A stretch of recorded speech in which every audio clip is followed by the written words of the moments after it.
Test one, test two, test one, test two. 1, 2, 3, 4. 1, 2, 3, 4. Can you hear me? I can hear you. I can hear you. How about that? That's what I'm looking at right there. Yep. Yep. All right. Good? Good. Sound good? All right.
Live from SNU Football Stadium, it's the opener for Southern Nazarene University against Southeastern Oklahoma State. Thanks for joining us here on SNUathletics.com. Joel Reagan, along with James Hill for the opener here, the Great American Conference opener, the season opener for both teams. Thanks for joining us, James. Yeah, Joel, glad to be here. We got an intriguing matchup today, the Battle of the Storms, if you will, between the Crimson Storm and the Savage Storm. And I think a really interesting matchup with both teams coming off of historic, I guess, seasons, you could say, 1 year ago. Right. A tough battle early on here for Southern Nazarene with Southeastern from Durant. The Savage Storm, last year in the Great American Conference, 7-4, won their last two ball games. Southern Nazarene, though, with a 2-9 record, winning their last ball game against Oklahoma Baptist, a traditional rival. So the rugged schedule in the Great American Conference starts today with the Savage Storm from Southeastern. Right here, we'll have all the action right here on the broadcast here at SNUathletics.com. Now, the Crimson Storm have never beat the Savage Storm since both teams have been in NCAA Division II. Southeastern leads that series 4-0. And a tough battle here, a physical ball club from Durant in Southeastern. Yeah, and if you look at Southeastern, they're coming off their best year ever in the GAC with a 7-4 record last season. They won 3 of their last 4 games to end the 2016 season, so they really ended the season with a lot of momentum, and they're looking to carry that over to the 2017 season.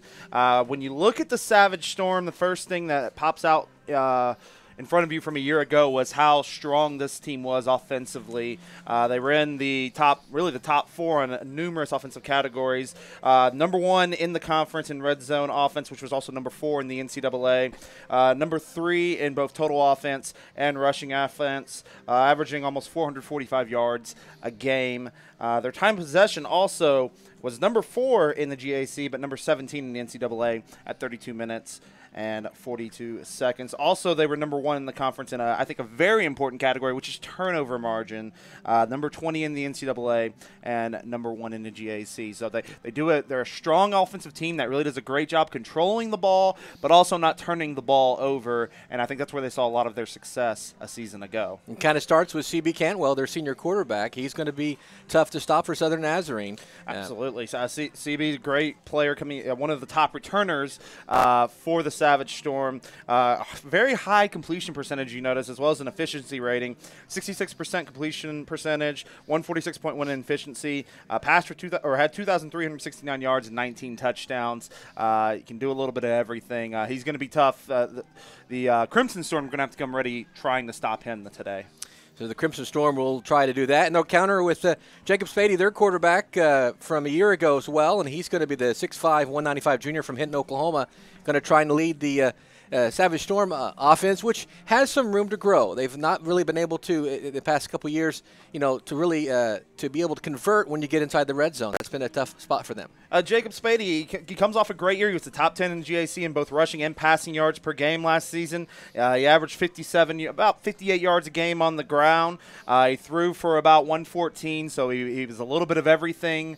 on the offensive side of the ball. They're going to need him to really progress this season, continue to lead this offense, and hopefully lead them onto the right track as this program continues to grow.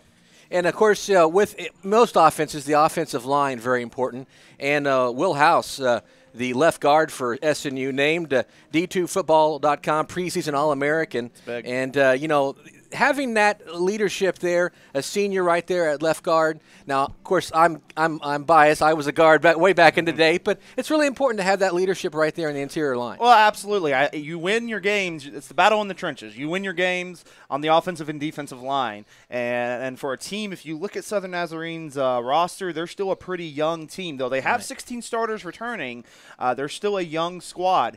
Be able to have that senior on the offensive line to lead the way is huge for the Crimson Storm going into 2017. So we'll be looking at him, and of course some of the skill folks there for Southern Nazarene, trying to really kind of punch the ball in, get scores when they get in the red zone. And of course they'll have their hands full with CB Cantwell and the Southeastern Savage Storm today. The broadcast right here, and it's really a tough battle for SNU. Kind of a point. Say, okay, where are you in the GAC? Obviously, they were not. A lot of folks were expecting much of Southern Nazarene. Picked to finish last in the conference, but this is a big battle for them to take on Southeastern, a team on the rise in the GAC. Absolutely. This is, as we mentioned earlier, this is a team coming off a great season last year, top half of the league, and we know this is a tough league to compete in, but this really can be a measuring stick to where you're sitting as you grow. So this will be an interesting matchup pretty much for both sides. You can say the same thing for the Savage Storm. You want to go out, get off on the right foot, and move forward. But for the Crimson Storm, you really want to get that measuring stick and see where you're going to be sitting going into the year.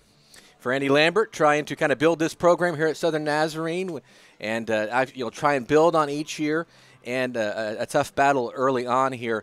And also, I'm sure as well, when you haven't beat a squad, SNU hasn't beat Southeastern, this is a deal. You try and go get these wins, get that goose egg, and, off the board and kind of grow from there.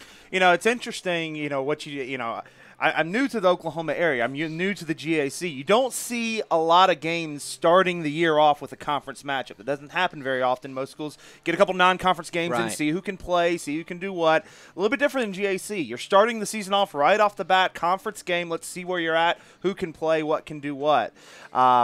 You never know with the first game of the year. Sometimes you get some newer players in, some guys you don't have film on, and you can really sneak up and jump on some of these teams. It'll be interesting to see what Southern Nazarene can do this afternoon or this evening. In Division II in this area, GAC, one of those. All the games are conference games. Same way with the MIAA, which Central Oklahoma and Northeastern State are a member of. You're playing. There are no non-conference games. You get into the meat, and two tough conferences here in the heart of the country here.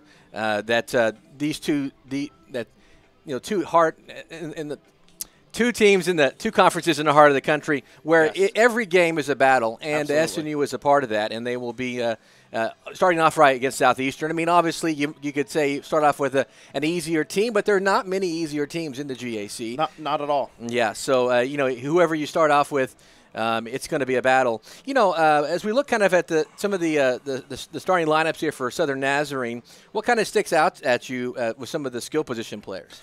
Well, you're going to need some guys to kind of step up. We mentioned earlier with Spady how he did a lot for this team a year ago. And so just a matter of, we mentioned the offensive line, senior leadership, hopefully can get that group together. You mentioned Spady, a quarterback who was a dual threat, able to do a little bit of both. And so then you kind of look at the rest of the skill positions, and you're wondering who's going to be able to step up and make some plays this year. For me personally, I like the running game. I'd like to see Daniel Ramos, see what he can do, especially with maybe a more experienced, maybe a tougher line this year. Anything that you can get in the running game can obviously open up the passing game as well. Last year, struggles for Southern Nazarene offensively pretty much all around. One of their somewhat bright spots was in the rushing offense. They averaged about 135 yards a game, which was about 9th in the GAC. That was one of their higher categories. You'd like to see maybe build on a rushing game and open up that passing game a little bit. Well, a lot of that rushing game was on Spady's legs, though, so you do kind of want to take some of the pressure off of him by being able to run the ball with your running backs, that type of thing. And I mentioned Ramos. You also like to see it, from your backups. Roger Bachir, maybe he can step into the role as well, get a little bit of rotation going in that running back position, and then hopefully opening up for your wide receivers and your tight ends, Reese Carlson, Nate Walker, Jacoby Hicks, Devin Brady, any of those guys who can be able to find some seams, get open, and make some fireworks happen on the offensive side. And really, I think, does it really start early for Southern Nazarene? Because if you look last year, and this is a brand new season, you got a lot of different. Both teams have some players are different, but last year Southern Nazarene out of the gate in the first half, they were outscored by a bunch and found themselves in some big holes which they really couldn't dig out of. Yeah, it's never easy when you're playing from behind right off the start. You want to try to get off to a good start.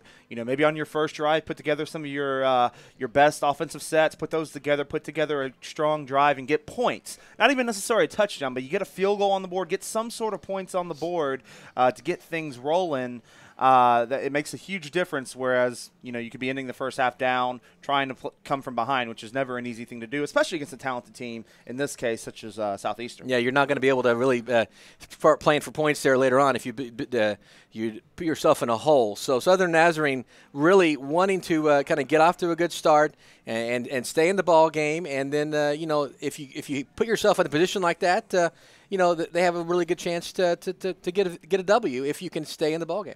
One big thing that could help this offense going into this year, 7 starters returning, and that's always a big deal when you have experience. When you've actually, I played college football at a Division III level, and the differences from your first year to your second year are usually monumental. So to be able to get some guys who have experience on the field, able to play, can really go for strides here for the Crimson Storm. We'll talk about the defense here in a minute. They have 9 starters returning, so both of those things can be a huge deal going into the season. And obviously the third year for Andy Lambert, and obviously bringing that system in from Sterling, Kansas, where he had success. Yes. And obviously kind of getting into the flow. It can take a little bit of time for recruiting the kids he wants to recruit, that type of thing. You're hoping by your third, fourth year, you're starting to see some strides in the right direction. Your first and second year, you're trying to get your type of players, your type of system, get all that installed. Now you're getting to your third or fourth year. You're hoping some of these guys you brought in are starting to grow up, and you're ready to take those strides forward into building a program. Second season, actually, but I can correctly.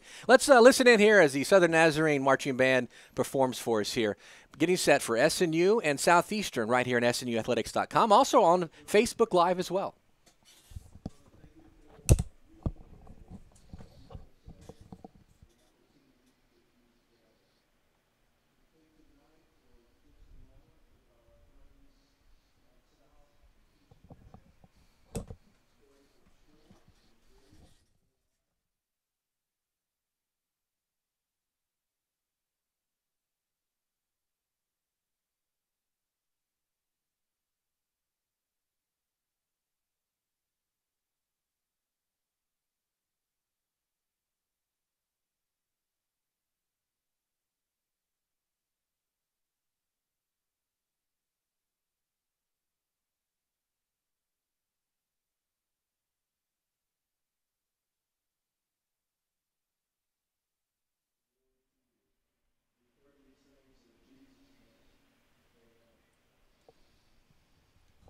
Opening prayer before the SNU band performs. New president of Southern Nazarene, Keith Newman.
The band here at SNU performing our national anthem here before Southeastern and Southern Nazarene right here at SNU Football Stadium. Thanks for joining us. Joel Reagan, James Hill, live here on the broadcast.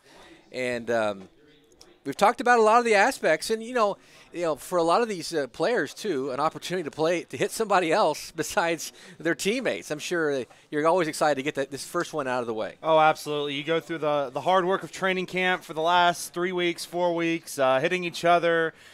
Just kind of having this date circled, ready to get to game one, a new season, ready to show what you and your teammates have. And so you got a little butterflies. You may have a little bit of nerves, a little bit of butterflies back in the locker room, but you're ready to get out on the field and hit somebody besides your teammates. A lot of sports going on for SNU. Want to kind of let everybody know about some of the other things going on. Women's soccer today. Played at Northeastern and Tahlequah earlier today. Tonight also men's soccer is playing Oklahoma Christian over at West Harmon Field. Crimson Storm men picked 4th in the GAC preseason poll. The women picked fifth in their poll. Volleyball team opens the season in Durant in the Southeastern tomorrow through Saturday, playing the South Central Classic. The volleyball team made it to the first round of the NCAA Division II Central Region Championship last year. Cross country going on here in Bethany, the SNU SWASU 3K, 5K duel. Of course, all the total coverage of that, all the SNU Crimson Storm athletics, SNUathletics.com, also on Facebook and at Twitter as well. Got some games going on in the GAC as well. One that's already happened, actually. Last night, Ouachita defeated Northwestern by the score of 31-28 in Arkadelphia. As you know, we have Southeastern, Southern Nazarene coming up here shortly. Henderson State, who is receiving votes in the polls, will take on number 15 Harding over in Searcy today. Also number 10 in the 2 polls. Harding, the conference champions from 1 season ago. And then also tonight you have Southern Arkansas taking on Arkansas Tech. Southern Arkansas number 22 and number 24. That's a long trek from Alva, Oklahoma to Arkadelphia, Arkansas. Absolutely. It's a long trek to Alva from a lot of places. But so some games, obviously folks getting started here on a Thursday because of the holiday weekend, but a lot of things. Let's talk about some of the teams in the GAC preseason coaches poll. We talked about Southern Nazarene, where they're ranked. Where are the other teams? So you got Southern Arkansas leading the way. They are picked number 1. I think received 5 votes, as well as Harding. Both Harding and Southern Arkansas received 5 votes on the season. But Southern Arkansas with 110 total points, Harding with 107. Would you think some people may be a little surprised by that, especially with Harding coming again off the conference title a year ago where they went 11-0 and 13-1, a quarterfinal appearance. Henderson State coming in 3rd, 2 first-place votes, 106 points. Ouachita 4th, Southeastern. The team we will be seeing this evening, number 5, Arkansas Tech 6, Southwestern 7, Arkansas Monticello 8, Northwestern 9, East Central 10, Oklahoma Baptist 11, and then Southern Nazarene at 12. And, you know, Southern Nazarene, we mentioned before, they're coming in number 12 in the preseason polls, but sometimes that can go a long way in motivating a team to prove that, hey, you know, we had one of our best seasons ever since joining Division II a year ago, and we're ready to build off of that, not go the other way around. Right. Well, and, of course, you could look at it. I'm sure some of the players might look at it, some of the boosters and such, and say, well, we beat OBU last year. Why are we below them? Exactly. But it really starts with this week playing Southeastern. You know, the other games will take care of themselves, but it starts out with a great matchup today and playing well against, you know, a team like Southeastern. If you play well like this, you're going to win some ball games against opponents like Southeastern. If you play well against them, you can make some waves in this conference. Well, and, you know, just to take a look at our matchup today, we've talked a little bit about the offense. Let's take a look a little bit on the defensive side, and it's for Southern Nazarene, I would say, they had a little bit of success on the defensive side last season. One thing that jumps out on you right away is their passing defense. It was 3rd in the GAC, allowing just a shade under 200 yards a game. So impressive there. But in today's game, the focus is going to be on the rushing side. They're going to have to stop the rushing offense of Southeastern, which is one of the spots they did struggle in a little bit last year, allowing around 250 yards a game. They're going to have to shore up their rush defense if they're going to come away with a victory today. What's the best way for Southern Nazarene to really kind of shore up that defense? What are they going to need to work on? Well, the first thing, again, it starts in the trenches. Defensive line's going to have to penetrate. They're going to have to open holes up for those linebackers to fill. Your defensive line is going to have to make some plays. And then, of course, like I said, linebackers have got to step up, meet running backs in the hole, and be able to slow down the Savage Storm. They have a quarterback, as we mentioned earlier in the broadcast. I would say one piece of good news for the Crimson Storm is last year Southeastern, two of their top running backs, Devlon Wardham and Ronnie Green, they combined for almost they did combine for over 300 yards rushing a season ago. They both graduated, thankfully, so that does help. So two of the top three backs are not back for the Savage Storm, but there's talent on the other side of the ball. You've got to wrap up. You've got to make sure tackles, and hopefully maybe a few times you can be able to strip the ball away, but at the most part, you got to be able – it starts with the defensive line. They're going to have to make some plays today. Just over 10 minutes until kickoff here from SNU Football Stadium, Southeastern and Southern Nazarene here at SNUathletics.com. You mentioned, the defense, obviously, and when you're able to stop the run, it allows your secondary to do a lot of different things if you're able to stop the run, right? Absolutely, and especially for teams that don't throw quite as much. Now, let's not.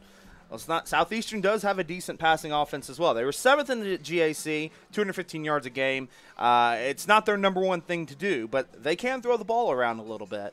But if you're able to slow down the run, if you're able, and the big thing is able to stop the run while having 6, 7 in the box without having to put 8 people in the box to actually stop the run. That's when you can run into some problems there. So if they can get a constant stoppage of the run, that should help the secondary, which has had some success looking back at last year. But last year against Southeastern, that was where the Crimson Storm struggled. Cantwell completing 80% of his passes, and obviously stopping that run, being able to put some pressure on the defenders there on the outside.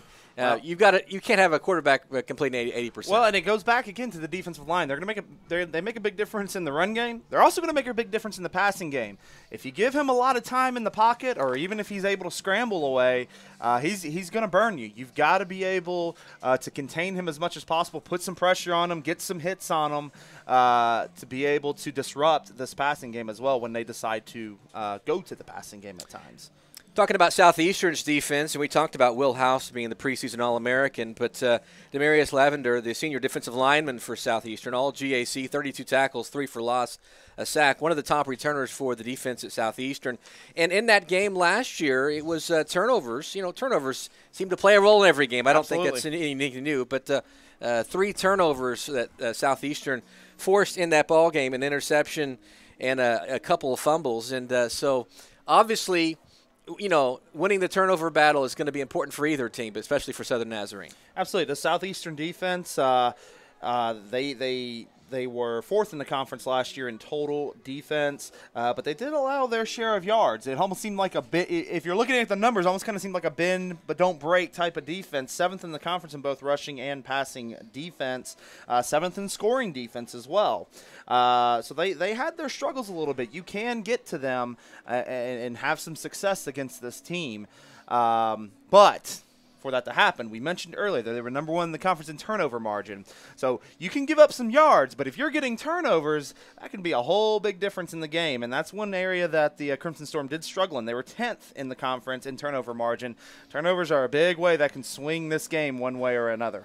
Obviously, that game was in Durant last year. Absolutely. We're here in Bethany, and you almost hate to talk about these stats because every year is different. But last year, this was the one place that Southeastern, they did not play as well on the road. 2-4 on the road last year. So obviously, having this game in Bethany is an advantage. No matter what anybody says, there is a difference when you play on the road. When you get away from home, it's always a tough deal. No matter how good you are, I think the great teams, the championship caliber teams, find a way to win on the roads, and some of the ones who may not be quite as serious are the ones that kind of struggle on the road. That could be a big test for Southeastern today. Can they put 2-4 on the road last year? Can they turn that around this year, be able to get some road wins along with how well they played at home, which they were undefeated, I believe?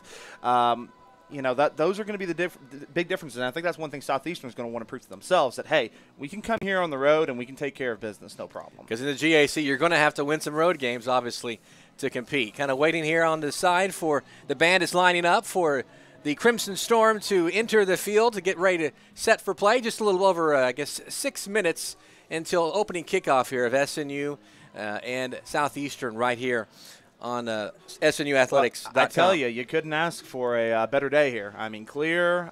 Typical August weather warm, for Oklahoma. Let's let you know, we always have 80s in Oklahoma. But it's a nice day. Yeah, absolutely. But a nice day here, clear skies. Looks like it's going to be a nice evening. Crowd's still kind of filing in, but should be a fun one here in Bethany here shortly. And it's great to have football back in general. Absolutely. It's been a boring couple of months, so it's nice to have football back. Crimson Storm going on the road next week, playing at East Central. That's a 6 o'clock ball game. That's a Saturday ball game. Then on the road again at Harding at 6 o'clock on the 16th. They won't return home until the 23rd against Arkansas Tech. That's a 1 o'clock kickoff right here from SNU Football Stadium. We'll have that broadcast right here at SNUathletics.com. Absolutely. I also want to let you know as well, maybe watching on YouTube, you can continue to do that. We're also this year going to be on Facebook Live as well. So share that in your feed for folks who want to watch the Crimson Storm on Facebook Live. You can do that. Work that thing out. David Noblet and the crew worked that out so we could be on Facebook Live as well. So so they've obviously Arkansas Tech, and then the 30th going to Henderson State. Then a couple games at home, the 7th of October against Southern Arkansas, the 12th against Ouachita Baptist, and then back on the road on the 21st of October against Arkansas Monticello. Then making that actually at home again against Northwestern, against the Rangers on the 28th. Then on the road to Weatherford on November the 4th against Southwestern. And obviously finishing up with the rival, Oklahoma Baptist, on November the 11th. The schedule for the Crimson Storm and GAC action. And we see captains, at least for Southeastern, have already taken the field. Your captains for the Savage Storm will be Joel Carlos. The quarterback we've mentioned all throughout this pregame show, CB Cantwell, Reggie Marshall, and Jeff Davis. That would be 2 seniors, 2 juniors, Cantwell and Marshall, your seniors. Carlos and Davis, your juniors on the team. Carlos, a kicker punter from Carrollton, Texas. Cantwell, as you mentioned, the excellent quarterback, the senior quarterback out of Frisco, Texas. Reggie Marshall, outside linebacker, a senior from Dallas, Texas. And Jeff Davis, a junior offensive lineman from DeSoto, Texas. And those captains are going to lead the Savage Storm onto the field as they come on from the northeast entrance to the football field. And they will. That looks like. Now they're all going to get down in a stance, it looks like.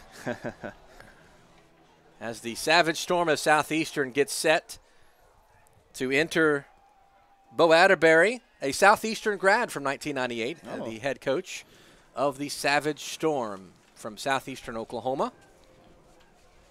And now here come the Savage Storm of Southeastern, and Southern Nazarene's opponent for this ball game. Well, we mentioned with Bo Atterbury, he's entering his 4th year. He's 20-14 on the season. Looking to, again, improve on a great season just a year ago. Crimson Storm captains, Emilia Primera, a senior from Irving, Texas. Also Will House, we talked about him, the preseason All-American from Cleburne, Texas. Also number 77, Mark Roll. He's a senior from Cypress, Texas. And, Joel, I don't know if you noticed something on here, but that is 3 offensive linemen. Yes, it is. Captaincy right that there. makes me happy as a former offensive lineman. You really don't see that very often. And, that, we mentioned, how big the offensive line is going to be today. And, now they're all being named captains today as well. So we'll see how that plays out throughout the day. Both teams, both captains, meeting at midfield with the referees. Southern Nazarene in the crimson jerseys, white pants, white helmets. Southeastern in the white jerseys and pants. They've got a little blue trim there on the shoulders. The white helmets in their, looks like their SC logo there on the helmets. Well, everybody shaking hands. Joel, both you and I used to play football. I mean, this is kind of the best part. You're on the field now. It's almost time to go. Just one of the most exciting parts of your evening. You've been waiting all day. It's a Thursday night game. You've been waiting, ready for this moment. One team's already taken the field. Crimson Storm will be coming out here in just a moment, and you're just ready to get on the field and get things rolling. A Thursday night ball game to start off the season. Folks still kind of filing in, maybe from work, as not a usual. There's 2 Thursday night ball games this year for Southern Nazarene. They will play again on Thursday on October the 12th against Ouachita Baptist. So a little bit of a different feel on a Thursday night ball game, especially for college. Now, obviously, the major colleges have been playing Thursdays for a while, but different. Here comes the Southern Nazarene Crimson Storm onto the field. Still a young squad, but a lot of optimism going into this 2017 season, looking to build off what was a nice season, a little bit of a historic season in Division II for them. And so the head coach, Coach Lameth, looking to keep moving them in the right direction going into the second year. And it can be a really big jump. They made the jump from NAI to the NCAA Division II. Absolutely. There's not as many schools playing NAI football. And a big jump to this conference as well. Right. They didn't move. Conference. Yeah, exactly. So you move to a tough conference like that. I mean, it's obviously it's going to take time to kind of build on that. Absolutely. And it looks like Southeastern is going to be taking the opening kickoff, and the Crimson Storm will get ready to send the first kickoff of 2017 as we are ready to go. And it looks like back deep here for the Savage Storm will be number 4, Larry Bridges. And it looks like, I believe that is number 20 on the other side, Hunter Treadwell. Back deep. Anguiano.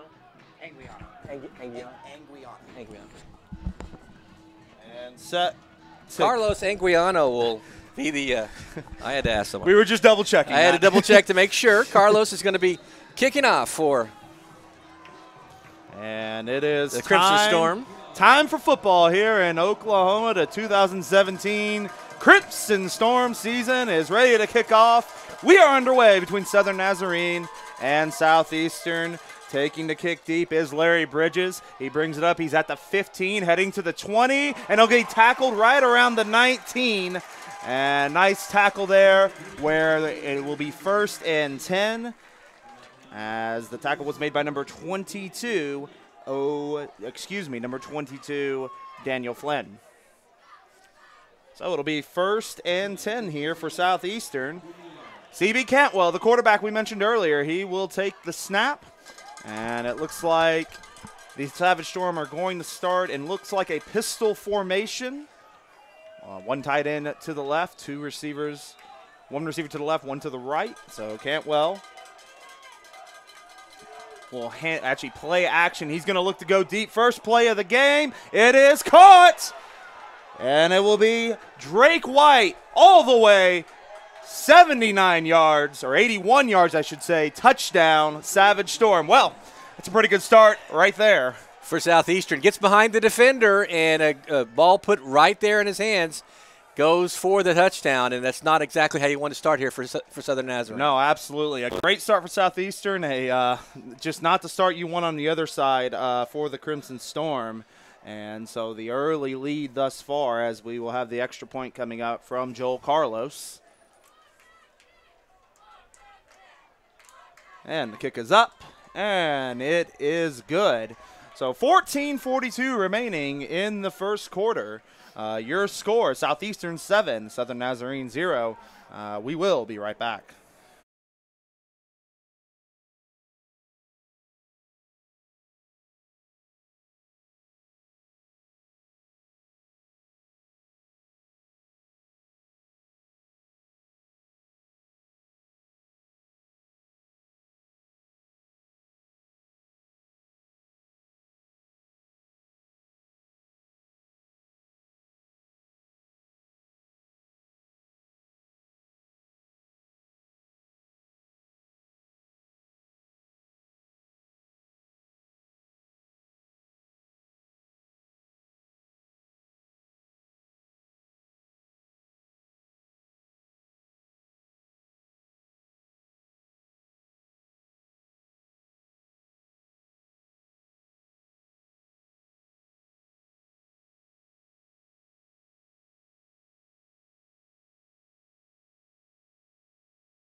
7-0 your score. Southeastern opening the game with an 81-yard touchdown pass.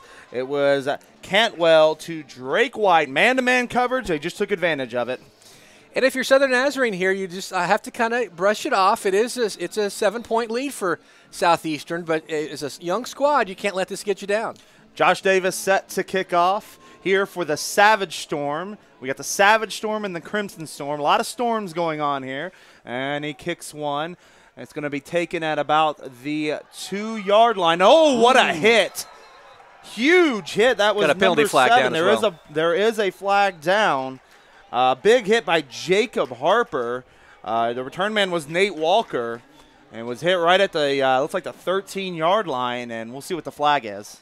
From the looks of where the flag is, it's going to be against, will it be against Southeastern? I don't know where the, Could be targeting, the flag was thrown. I couldn't tell from there, but we'll see. We'll see what the call is. Oh, it's going to be holding. It's going to be holding. I thought the flag came from too far away to be a targeting right there, but so what a hit. It was quite the hit, and Southern Nazarene going to be backing up a little farther on the field as well. So, again, the tough start continues here for the Crimson Storm. It'll be 1st and 10 from their own 6-yard line. And that is where quarterback Jacob Spady will start in a shotgun formation. It's going to be an empty set, 3 wide receivers to his left, a tight end and a receiver to his right. They're going to send a man in motion. And let's see what the Crimson Storm can do on their first offensive possession. Man comes back in motion. Back to pass. It's going to be a screen pass, and it will be caught, but I don't think it got much of anything. It was to Nate Walker. I think he might have lost some yards. He may have actually lost one. I believe so. The Savage Storm all over that. Not much going right there. There's a lot of traffic there, so may have to try and run the ball a little bit to get out of a hole here or try and lengthen the field a little bit. 2nd and 11. Spady will move back into the shotgun formation. One back to his right, 2 receivers to his right. Man in motion. He will hand it off again. That will be Walker. Nice little run here. He'll get a first down, and he will get up to around the 23-yard line. There's a little bit of more what the Crimson Storm are looking for. Able to get out of the hole there. Great play call right there. Great execution. A lot of green space there for him and able to kind of get Southern Nazarene, out of the hole. Ball now on the 23-yard line. Nate Walker, a sophomore to Hitchcock, Texas. No penalty. We had a flag down. Sounded like illegal participation, I believe I heard. That is declined. And so it'll be 1st and 10 here for the Crimson Storm. Shotgun formation again here for Spady. 2 receivers and a tight end to his right. His running back also to his right. And they'll send the tight end in motion, and we're going to get a false start. A little extra movement there. Maybe start a little early for the SNU offensive line. Spady knocked down just because the defender kind of went through there. But yeah, defender was a little excited there as he came to the line. So illegal snap, the official call. Okay. Don't see that very often. Not often. Really. So an illegal snap is going to make it 1st and 15. Kind of sounds like a fancier way almost to say false start. Right. Just on the center in that case. That's one thing you want to not have to worry about penalties. Last year, SNU only just under 60 yards of penalties a game. So you want to, play smart here in this 7-0 deficit. Spady in the shotgun, Ramos to his left. Devin Brady goes in motion, and they're going to hand it off to Ramos. Ramos to the right side, and he gets tripped up. Looks like he picked up about 2 yards, and it's going to be 2nd, and it looks like about 13. Tried a similar play call there, see if they could get a big run there again. Didn't get quite as much. Luke Craddock on the tackle for Southeastern, and it will be 2nd, as we said, 2nd and 13. Crimson Storm looking to the sideline for the play. Doesn't look like it's they do not traditionally huddle. They were looking to the sideline for the call, and it will be a shotgun formation. Ramos to his left. 2 receivers to the right, as well as Brady, the tight end. They will bring a man in motion. It's Reese Carlson. It looks like a option read, and coming to their left side is is Spady, and he's forced out of bounds, gets up to about the 33-yard line. It's going to be a first down for the Crimson Storm. You know, and you just maybe at some point you need to ride Jacob Spady's legs, and so you're able to get a lot more going on right there. And that obviously him being able to run the ball will cause some openings there for the defense. Well, and you're seeing some getting to the outside, using some speed there on a couple of big plays that the Crimson Storm have had thus far. So 1st and 10 at the 33-yard line of the Crimson Storm. Spady again in shotgun formation, running back to his left, and that's the one we've called a few times already in Nate Walker. Man in motion. They're going to do another speed sweep. And coming around the left side is Zach Walker. And he will be knocked down at the 39-yard line. A nice 6-yard gain. And it's going to be 2nd and 4 here for the Crimson Storm. A lot of trying to kind of run the field here, going, try and spread out the defense a little bit. I haven't really gone, down the field that much against this defense, but trying to use some speed laterally. Well, and Zach Walker there listed as a quarterback on here, sophomore quarterback out of Houston, Texas, and using him a little bit at skill position as well. If you have a guy who can do it. Shotgun formation, 2 running backs in the backfield. Ramos is going to take the handoff. Nice cut up the middle, but he's going to be wrapped up. He fights for about 2 yards there. He was wrapped up on the play by the defensive lineman, number 69, Christian Banasiak. So he's able to wrap him up, keep him from going any third, but a 3rd and manageable. 3rd and manageable. This is where SNU has also struggled, 31% last year on 3rd down, and you have a 3rd and short, have a better chance here of converting. Well, let's see what the Crimson Storm dial up on 3rd and 3. They're back in the shotgun formation. Walker comes in motion. It's going to be an option. Spady's going to take it himself. He gets the first down, cuts up the field. He is in the Southeastern territory, but there is a flag down on the play. Let's check the flag first. It would be a first down if it holds. Looks like it's going to go against Southern Nazarene, though, but good run there by Spady. Good patience, kind of going through traffic right there. But unfortunately for SNU, this may be coming back. Chop block. Well, and, we mentioned, those 3rd and shorts, you got to be able to convert those, but you got to stay disciplined. You can't have penalties in those situations, as you're going to turn a 3rd and 3 into a 3rd and long now. And you put yourself in a hole. We talked about not putting yourself in a hole, and now Southern Nazarene putting themselves in a hole as the referees conferring here as they mark the penalty off against Southern Nazarene.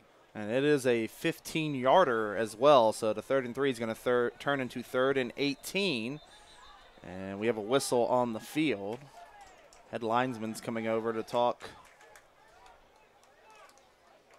to the umpire and our head referee. Sometimes when the referees confer, it's not good. No. You don't want to be any worse.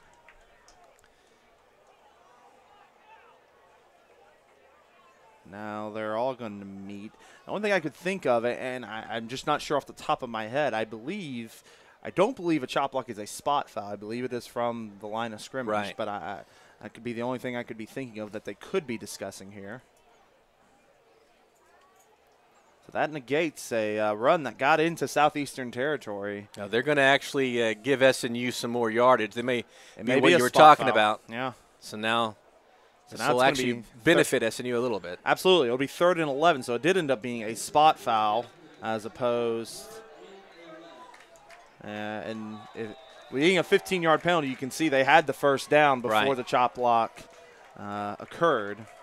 But, however, it'll be 3rd and 11 here from the Crimson Storm. About the 32-yard line looks like. In their own territory. First drive of the season. Crimson Storm down 7-0 as the Savage Storm scored on a 81-yard touchdown pass, their first play of the game. Spady in a shotgun formation, one back to his right. He is back to pass, looking for a screen to Walker. He's got a lot of room. And a nice tackle there by the defensive back for the Savage Storm. That was number 23, Jarrett Ingram, and that's going to bring up 4th down. A good open field tackle. At least you get some more yardage now. Here on 4th down, you can kind of flip the field a little bit. Obviously, we started out there inside the 10 for Southern Nazarene, and you want to give your defense a little better field position. And so we're going to have Anguiano on to punt, and back deep for the Savage Storm is number 5, C.J. Elkins. So Elkins back deep. Safe formation here on the punt return. Punt is up. It's a decent one. Elkins is going to let it roll. He's going to take it at the 25, and he is surrounded and goes nowhere. Great punt coverage, and a flag comes down. Yeah, late hit there. It looks like on Southern Nazarene. It looked like they were trying to stop themselves and just kind of fell forward. And if that ends up being a personal foul, that's going to be an interesting call, I guess. Brian Jackson, it looks like that's what they're going to get because it looked like he came down on the pile after the returner was down. Let's see what the call is here. It will be a personal foul on the offense. It's going to call it on. Or I should say on the return team in that situation. So that's going to put Southeastern back 15 yards. And it will be first and 10. For now, though, we will take a break. And we'll be back shortly. Your score with 9:44 remaining in the first quarter. Southeastern 7, Southern Nazarene nothing.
At an NCAA Division II school like Southern Nazarene, you can excel where you choose, on and off the field, because in D2, setting your own academic path comes first. The time to excel is now. Make it yours.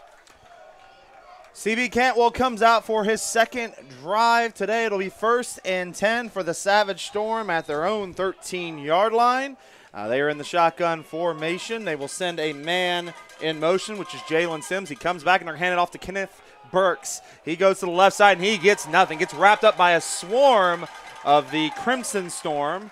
And so Southern Nazarene wraps him up. That may have lost about a half a yard, and it'll be second and long. Obviously, SNU would have liked to have finished that drive right there, but you get a good punt, you get a good stop. The penalty puts Southeastern back. Now time for the defense to win the field position battle for Southern Nazarene. Stephen Price and Zach Lloyd led the way there on the tackle. Shotgun formation again. They'll hand it off again here to Burks. Burks to the outside, and again picks up about 3 there. Gets it out to the 15-yard line, but it's going to be third and long here for Southeastern.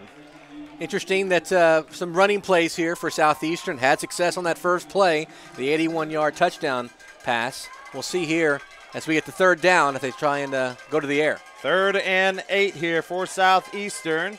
Hard count there by Cantwell. Now he looks to the sideline. They are in a shotgun formation. 2 receivers to each side. 1 back to Cantwell's right.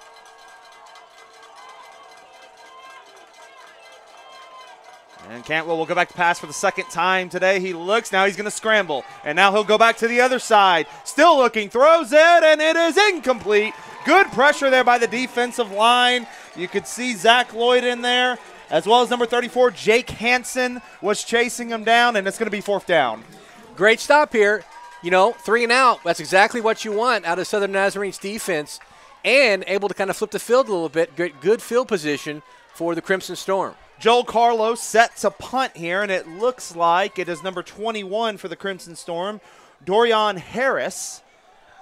So Harris will wait back for the Carlos punt.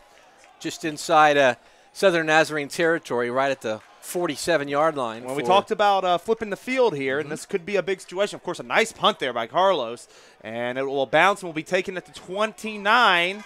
And a flag down, so it's going to be, looks like it's going to be a clipping call there, as it looks like Harris was trying to find some room. That was a great punt there by the Southeastern punter. Exactly, to really get the Savage Storm out of the hole. Josh Jordan hitting his chest right there, knew about the penalty, and this will cost SNU. Well, and even, you would have had it about the 38-yard line, which kind of flipped the field as we were talking about, but now you're going to go 15 yards back on the clipping call, and you're going to get 1st and 10, I believe, from the 20-yard line. So a little bit of difference in the field position, especially on your first drive starting at the 6-yard line. We're going to take a quick break. We'll be right back. You are listening to Crimson Storm Football here on SNUathletics.com.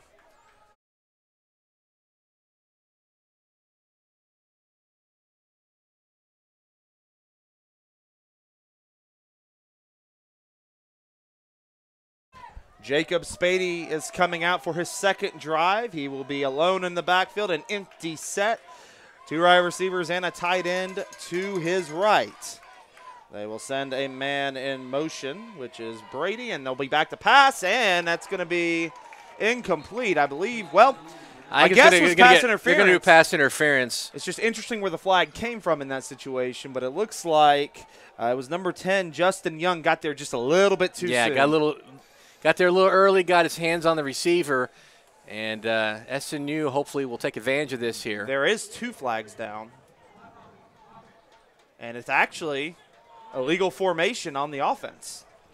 And that's why I was wondering where the flag was thrown, was why I was wondering if he was going to call a pass interference from where he was, and it ended up being an illegal formation, so it'll be 1st and 15 now for the Crimson Storm. So already you're seeing early on penalties becoming a huge factor. You can't put yourself in a hole with these penalties. You've got to be able to not penalize yourselves here and put yourself in bigger holes. You had the big punt. Okay, fine, you had 38, and now a couple penalties have kept SNU from going here.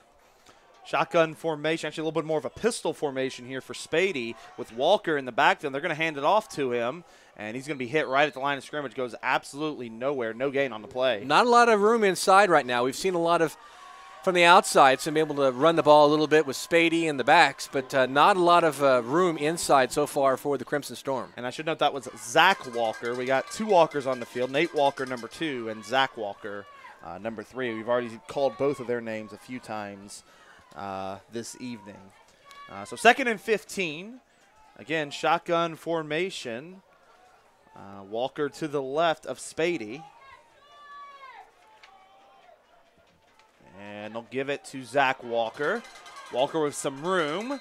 Couldn't quite keep his feet as he falls out of bounds around the 22-yard line, but gets a little bit of yardage back. It'll bring up a 3rd and 8. Makes it a little bit more manageable here on 3rd down. So you're able to maybe do some more things here, a little bit out of the shadow of your goal line, and we'll see how SNU can do this 3rd down here.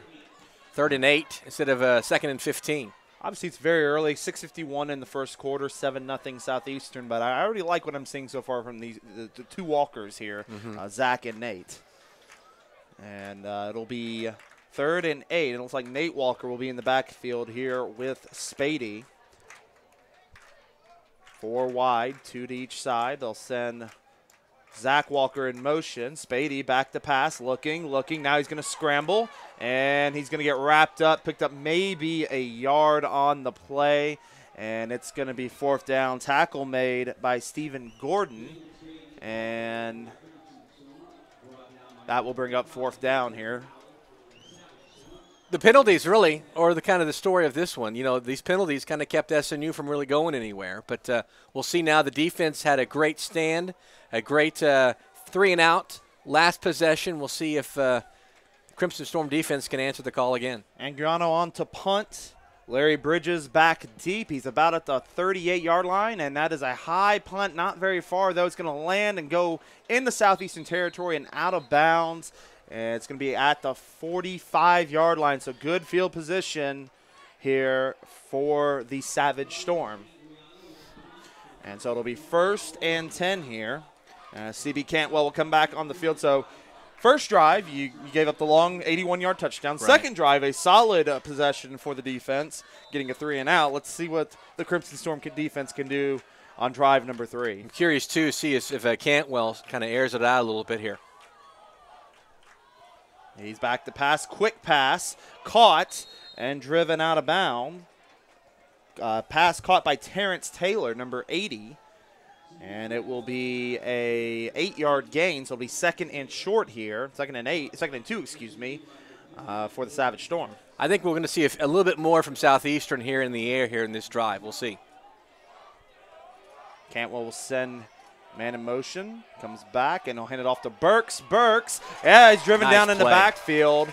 May have lost 1 yard there. And it looked like number 29, it's like Trevor Hartman. Great play. Came right through, was there. able to get a hand and bring him down. That's some good strength there to be able to bring him down as well. So 3rd down and 3 here coming up for the Crimson Storm, trying to stop Southeastern here. Let's see if they can get their 2nd stop here on 3rd down. 2 tight ends in the game. Cantwell's going to hand it off again to Burks, and he has a hole, and he's going to drive forward and get the 1st down. Very strong running there by Kenneth Burks, and it's going to be a 1st down for the Savage Storm. Tough spot there. SNU doesn't get the stop there, but we'll see here on 1st down. As we see some personnel changes for the Savage Storm, we'll see if they go to the air here on 1st down. 1st and 10, 4:43 remaining in the 1st quarter, 7-0 Southeastern. They're going to hand it off again to Burks. He's going to cut up the field, and he's got room. He may take this all the way. He's inside the 20-15 and driven out of bounds at the 10-yard line. Josh Jordan finally forces him out, and it will be 1st and probably, it looks like it's going to be 1st and goal from the 10-yard line. Well, they went to the outside there, and he got a little bit of green there, and it's – tough spot here. Now, SNU, if you can hold them to a field goal here, obviously, as a defender, you can get really, down with these big plays, but you've got to continue to play football here. If you hold them to a field goal, maybe you block a field goal, still chances for turnovers, you still got to keep playing. So it'll be 1st and goal, and back to that Burks run. It's like it was an over-containment there by the Crimson Storm, which kind of opened the hole for him when he cut back up the field. And this time they're going to hand it off, and this time it's going to be to Kieran Hardick, excuse me. And he's going to be driven down at the 6-yard line, picks up about 4 yards there. It'll be 2nd and goal, and the Savage Storm looking to go here. They're going to hand it off again to Hardrick, and he's going to be driven down this time. No gain on the play. Host of Southern Nazarene players in on the tackle.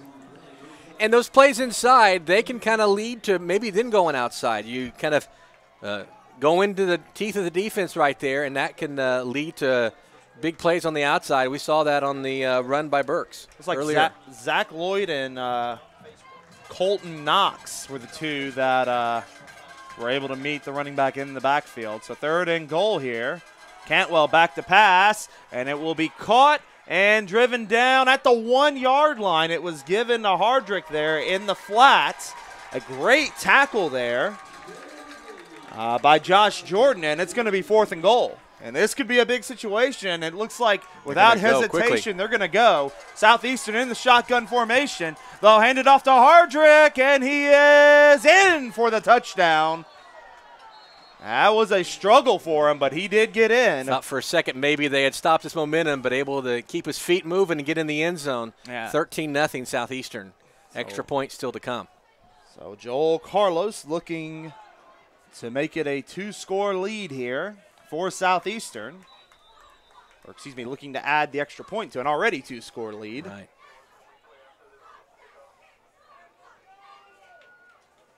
And the kick is up, and the kick is good. 2:43 to play in the 1st quarter. Your score, Southeastern 14, Southern Nazarene 0.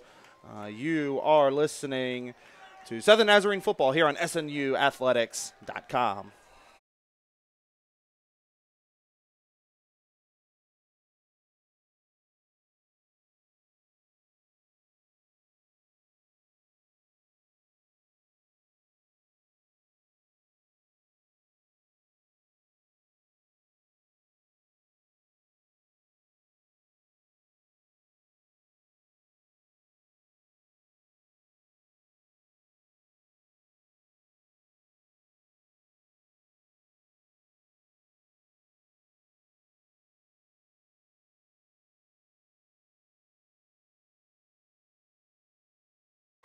14-0 is your score. 2:43 remaining in the first quarter.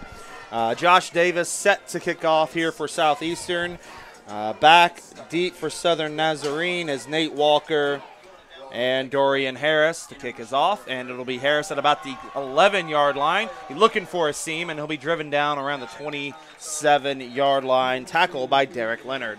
We talked about the slow starts for Southern Nazarene, and this is kind of what has happened last year for them. 14-0 here. We have about 2:39 left to play in the first quarter. So if you're SNU now, long sustained drive, give your defense some time to rest a little bit. That was a tough defensive series there, and they had some good stops there, not able to keep the points from going on the board. So for SNU right now, the offense, you get some first downs, just go down the field and get some points on the board here in the first quarter of the ball game. Because if you look at if they can score here in the first quarter, early second quarter, down 14-7, that's not much. It's not a big deal, you know? Well, and the big thing, I think, is to prevent any penalties on this drive. Those wasn't a penalty on that one, thankfully. So first play is a handoff. Actually, no, it's a read option, and a great one there. Spady's going to cut up the field and get close to the 45-yard line. Beautiful read option there by Jacob Spady. Spady right there, the patience, going through traffic, kind of navigating his way. And, you know, we've talked about it, leading rusher for SNU last year, and we can see why right now. He is the big part of the offense here at SNU. To me, if you can really execute the read option, it's almost unstoppable. And if you get a quarterback who can move a little bit and really put together a nice read option, it's tough to stop, as you saw on that play. So 1st and 10 here from the 44-yard line. Spady is going to be back in the shotgun formation. We're going to get a timeout, actually. Looks like some confusion with the play calls there, and so we'll take a timeout with them. 1:57 left in the first quarter. Your score, Southeastern 14, Southern Nazarene 0. You are listening to Southern Nazarene football here on SNUathletics.com.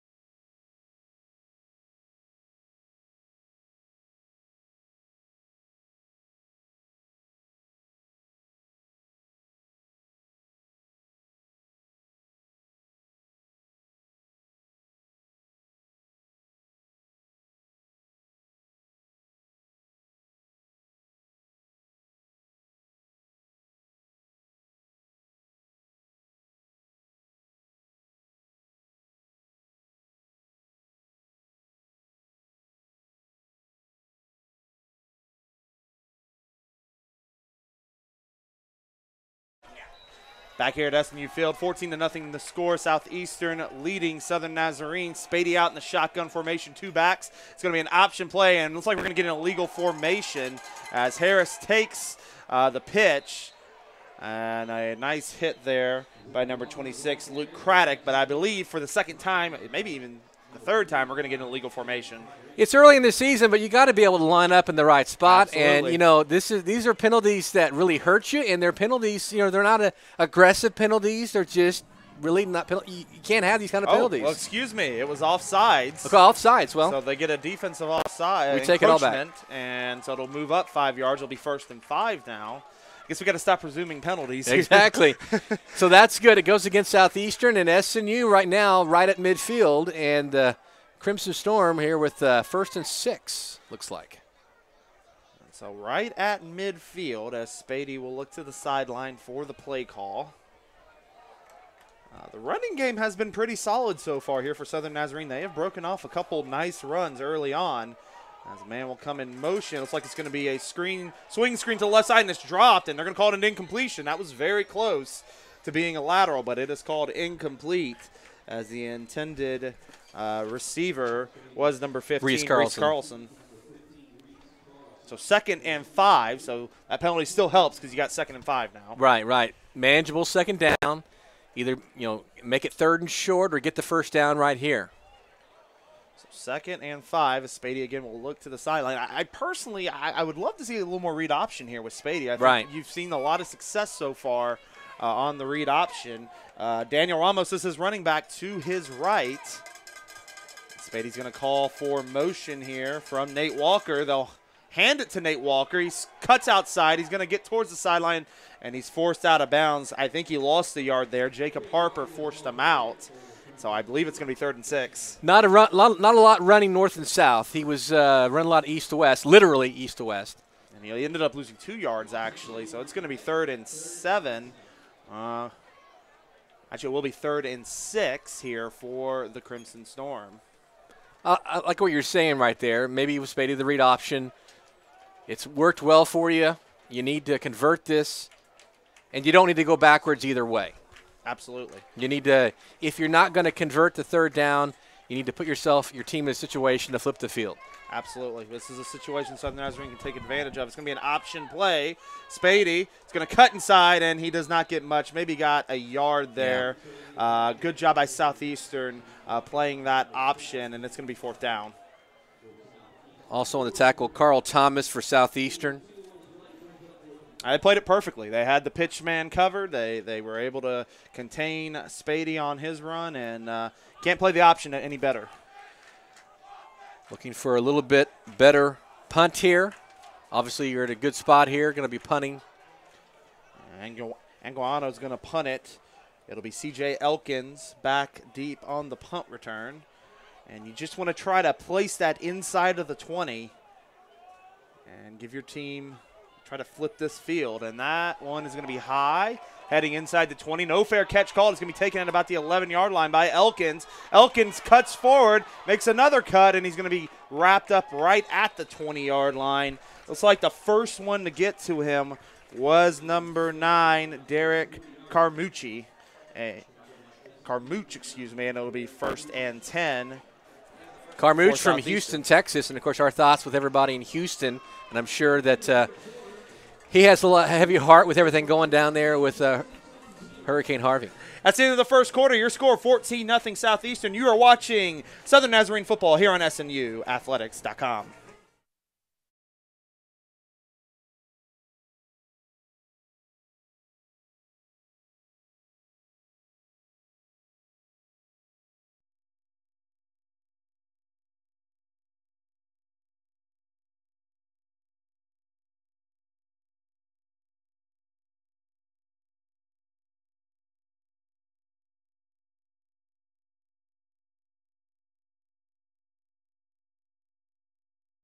Pass here, and it will be short, incomplete, and it will be 2nd and 10. He was looking for Terrence Taylor there on the far side, but just left it short. Good for SNU here, and this is a big defensive possession here for the Crimson Storm. Need to get a stop here. They had a 3-and-out on the second defensive possession, and you could use one of those right now. Cantwell again, the shotgun formation, 2 receivers to each side. And he's going to send a man in motion. And he'll hand it off to Burks. Burks cuts up the middle and will head all the way out to around a 32-yard line where he's finally tripped up. They're going to mark him at the 33, and that's going to be a 1st down. A lot of green there for Burks, and Southeastern taking advantage, pushing the tempo as well against this against the Crimson Storm here. We'll see how this affects SNU. And there's going to be a flag here before the snap. And may have gotten a timeout. If they got a timeout. It'll be a timeout for Southeastern, so we will keep it here. And so, Joel, what have you seen so far from Southern Nazarene here in the first half? You know, when you're down 14-0, you hate to say you're seeing some good defense, but you have seen some good defense here. And, but they also able to move the ball, but not been able to get across midfield. And then, the battle of the penalties, something that I wasn't really expecting out of Southern Nazarene. But the battle of, dealing with going backwards and shooting yourself in the foot kind of. Well, and 2 things really seem to the penalties, as you mentioned, that's obviously one of the major deals. Other than that, I think the offensive line has been solid. I think the running game has been pretty solid. But the penalties have been killer for 2 drives now. And for the defense, I think the biggest thing is the big play. The big play is killing them right now. The first play of the game, obviously 81 yards. You had a big run that got inside the 10. So that was a couple of the big play is what's helping Southeastern right now. Each team with 3 first downs. Southeastern 8 rushes for 44 yards. SNU 12 for 73, been able to run the ball. 93 passing yards for Southeastern, 7 for SNU. Cantwell's in a shotgun formation, an empty set for him. SNU showing blitz, and they will blitz. And a nice pass there by Cantwell into the flats on the out route. The catch is made, and will be looks like about a 6-yard gain to Devin Blanton. Looking at some first quarter stats, CB Cantwell 3 for 4, 93 yards. Of course, that 81-yard touchdown, a big part of that. Jacob Spady 2 for 3, only 7 yards of passing for Spady. Both of those were catches made by Nate Walker. It will be 2nd and 8 here for the Savage Storm. Another shotgun formation. Burks in the backfield. And they'll hand it off to Burks. He'll cut it up and get to over the 45-yard line, down to the 47, and that's another first down for Southeastern. Adds on to Burks. He had 41 yards, 5 carries in the first quarter. Hardrick, 3 carries, 5 yards. And then for SNU, Spady leads with 38 yards. And roll out here by Cantwell, and it's going to be caught. A nice pass there to number 3, Jalen Sims, and they are in the SNU territory. 1st and 10 for Southeastern at the SNU 31-yard line. Pretty open right there, kind of in between defenders right there, but that hurts SNU, and now Southeastern trying to make it a 3-score ball game. And we talked about Cantwell in the pregame, and he's looked sharp throwing the ball so far today. Now I believe 5 for 6. Right. With 2 completions. We talked about 80% in the last ball game. Cantwell's going to hand it off here. And it looks like the Burks, and he's going to be dragged down after picking up a few yards there. Dragged down there by number 22, Daniel Flynn. And it's going to be 2nd and 8. Good stop there. Now 2nd down. SNU just hoping now to, get a turnover, force a field goal, that type of thing. 2nd down, 8, pistol formation here for the Savage Storm. They're going to hand it off to Burks again. He's right up the middle, powers his way forward, picks up about 7 on that run. He gets it just short of the first down, and it's going to be 3rd and 1 for the Savage Storm. Hard running there by Burks. Burks, good hard running for him, leading the rushing for Southeastern. And Burks is going to take it again. He will get the first down despite being tripped up there by Josh Jordan. He's down to the 19, and it's 1st and 10. And now this is becoming a big drive for SNU to at least hold them to 3. And I think right now Southeastern's offensive line really kind of controlling things, able to run up the gut of Southern Nazarene's defense. 1st down and 10 here from the 18 for the Savage Storm. Cantwell's back in the shotgun formation. And a man comes in motion. It's going to be a speed sweep to the outside, and nicely done there by SNU. I believe only a yard picked up by C.J. Elkins, who took the speed sweep. Nice containment there by SNU, able to force him out of bounds. Brings up a 2nd down. They obviously changed the pace a little bit. They were going up the gut there, kind of going that speed sweep. Good job by SNU. That was interesting because they've been going up the middle with it seems like with a little bit of ease lately. Right. And they try to go outside on that play. Cantwell, shotgun formation, empty set. He's back to pass. Blitz coming, and Cantwell gets away only momentarily. There's a sack for number 45. Zach Lloyd on the sack. You almost want to give an assist there to Miles Rowe, who was able to kind of slow him down. Good things happen when you get penetration like that, obviously with the blitz right there, but obviously Cantwell unable to get past the 2nd guy. Perfect call there. Perfect blitz call on that empty set. Able to get to the quarterback, and that makes it 3rd and long. Looks like about 14 to go here for Southeastern. And so it's really what you want to do right now. Put him in a 3rd and long, make something happen. You hold him to a field goal attempt or maybe a turnover.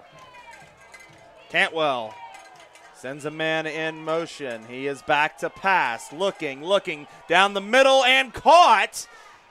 It is caught by Jalen Sims. He's pulled down at about the 7-yard line. Brandon Jackson. 1st and goal. Brandon Jackson right there on the coverage, and he was right there tied on him, but Cantwell put it in the right spot. So great pass. It wasn't necessarily a bad coverage there by SNU that just put it right there in his arms. And so 1st and goal from the 7-yard line here for Southeastern. Pistol formation. Burks in the backfield. Tight end will come in motion. And Burks will get the carry up the middle, and he is down, it looks like about at the 1 yard line. Dragging him down was Jake Hansen, but it'll be 2nd and goal from the 1. Another big play here for SNU. Going to try and stop at the goal line. They waste no time. 2nd and goal, up the middle. Burks into the end zone. Touchdown, Southeastern. And they extend their lead to 20-0. Crimson Storm just can't close. They can't stop. They have some good stops here, but can't keep the Savage Storm from going down the field. Joel Carlos looking to add the PAT. Now a 3-score game here in the second quarter. 10-18 remaining in the first half. Carlos 2 for 2 today on PATs. This kick is up, and it is good. And as we mentioned, 10-18 remaining in the first half. Your score, Southeastern 21, Southern Nazarene 0. You are watching Southern Nazarene football here on SNUathletics.com. We will be right back.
Are you ready to win it all? Become a Southern Nazarene Crimson Storm, and you can. At NCAA Division II schools, 1 out of every 7 student athletes compete in a national championship. The time is now, so make it yours. Davis to kick off here for Southeastern. Harris and Walker back deep for the Crimson Storm, and it's going to be Harris taking it at the 6-yard line. Harris along the right side looking for a crease. He gets out to the 30 before he's hit around the 32-yard line. Really, they may even give him the 33 here. Probably one of the best starting field position here so far for Southern Nazarene. Right, SNU's been kind of inside their own 20 for a few of these drives here. So what do we want to see out of the offense here in Jacob Spady? Obviously been able to see him run the ball effectively, but he's completed some passes, but not very many yards here in the early going. At the end of the first quarter, only 2 for 3 with 7 yards, so a lot of short passes. See if they're able to open it up and maybe get that intermediate passing game going and maybe be able to take some shots. Spady's going to come out and sort of an inverted pistol set. He's got one guy to each side of him and then a running back in the backfield. And so hand it off to Walker. Walker to the right side, and he gets tackled immediately. He was down. He fumbled the ball but was down. Big hit there, though, by number 19, Sue Lufatasaga.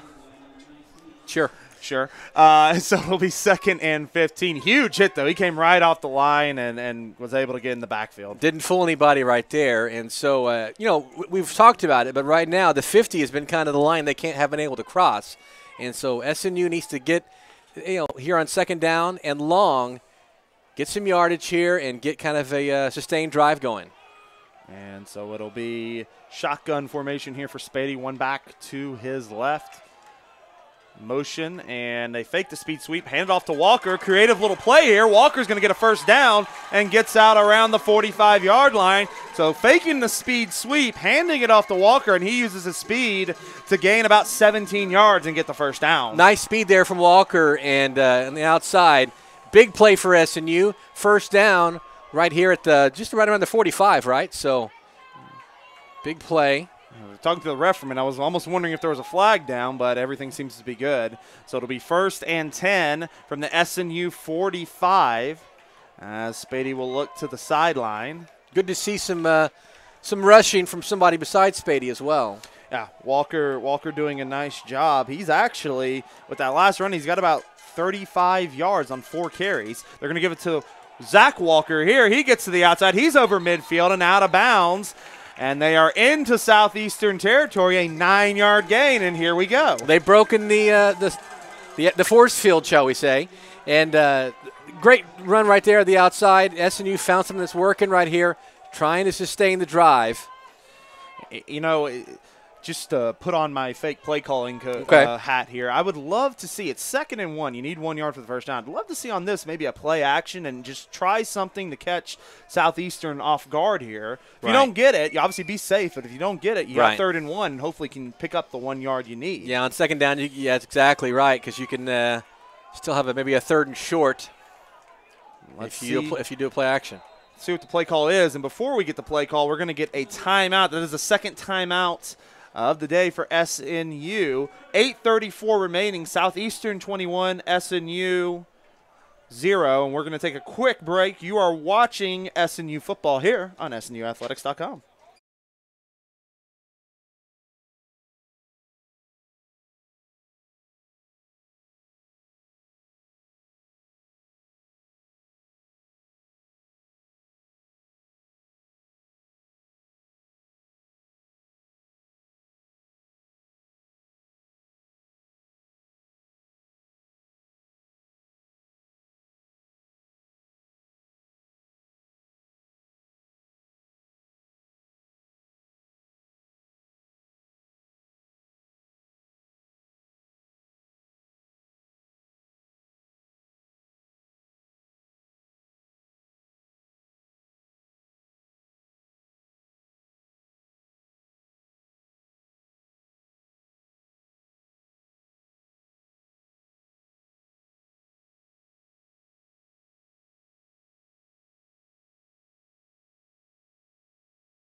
Back here at SNU Field, 21-0 to score. Southeastern leading Southern Nazarene. 2nd and 1 here. Spady in a shotgun formation with Daniel Ramos to his right. Walker comes in motion. It's a play action. Spady to his left. Fires, and it is caught for a first down around the 36-yard line. That is to the tight end, Devin Brady. James Hill with the play call on 2nd down. You can keep your play calling hat on. Yeah. Great job there by Spady. Good pitch and catch. And right now, SNU with their deepest penetration all game. Love the play call there. Great play action. Nice rollout. Good pitch and catch there. It's 1st and 10 now in Southeastern territory at the 35-yard line. So and I think it was a safe call, too, going out like that. Nothing happens. You throw it out of bounds. No big Absolutely. A perfect play call there as Spady will look to the sideline. Seemed like maybe a little confusion with the play call initially, but they seem to be good now. So it'll be 1st and 10. Play clock getting down to 2, 1. They just get it off. Ramos takes the handoff, goes up the middle, puts his shoulder down, gets a very, very tough 2 yards there, and it'll be 2nd and 8. It's been tough sledding for Ramos there. In the middle, just a couple yards for the Crimson Storm. Yeah. 2nd and long here coming up for SNU. It's like a couple tacklers in there for the Savage Storm. I believe Justin Young may have been one of the first ones in there. Also saw number 45, Derek Leonard, in on the tackle. And so 2nd and 8 here for the Crimson Storm. Spady, be a jet sweep to Walker, and he kind of slips and falls, but he was going nowhere there. The Savage Storm had that sniffed out.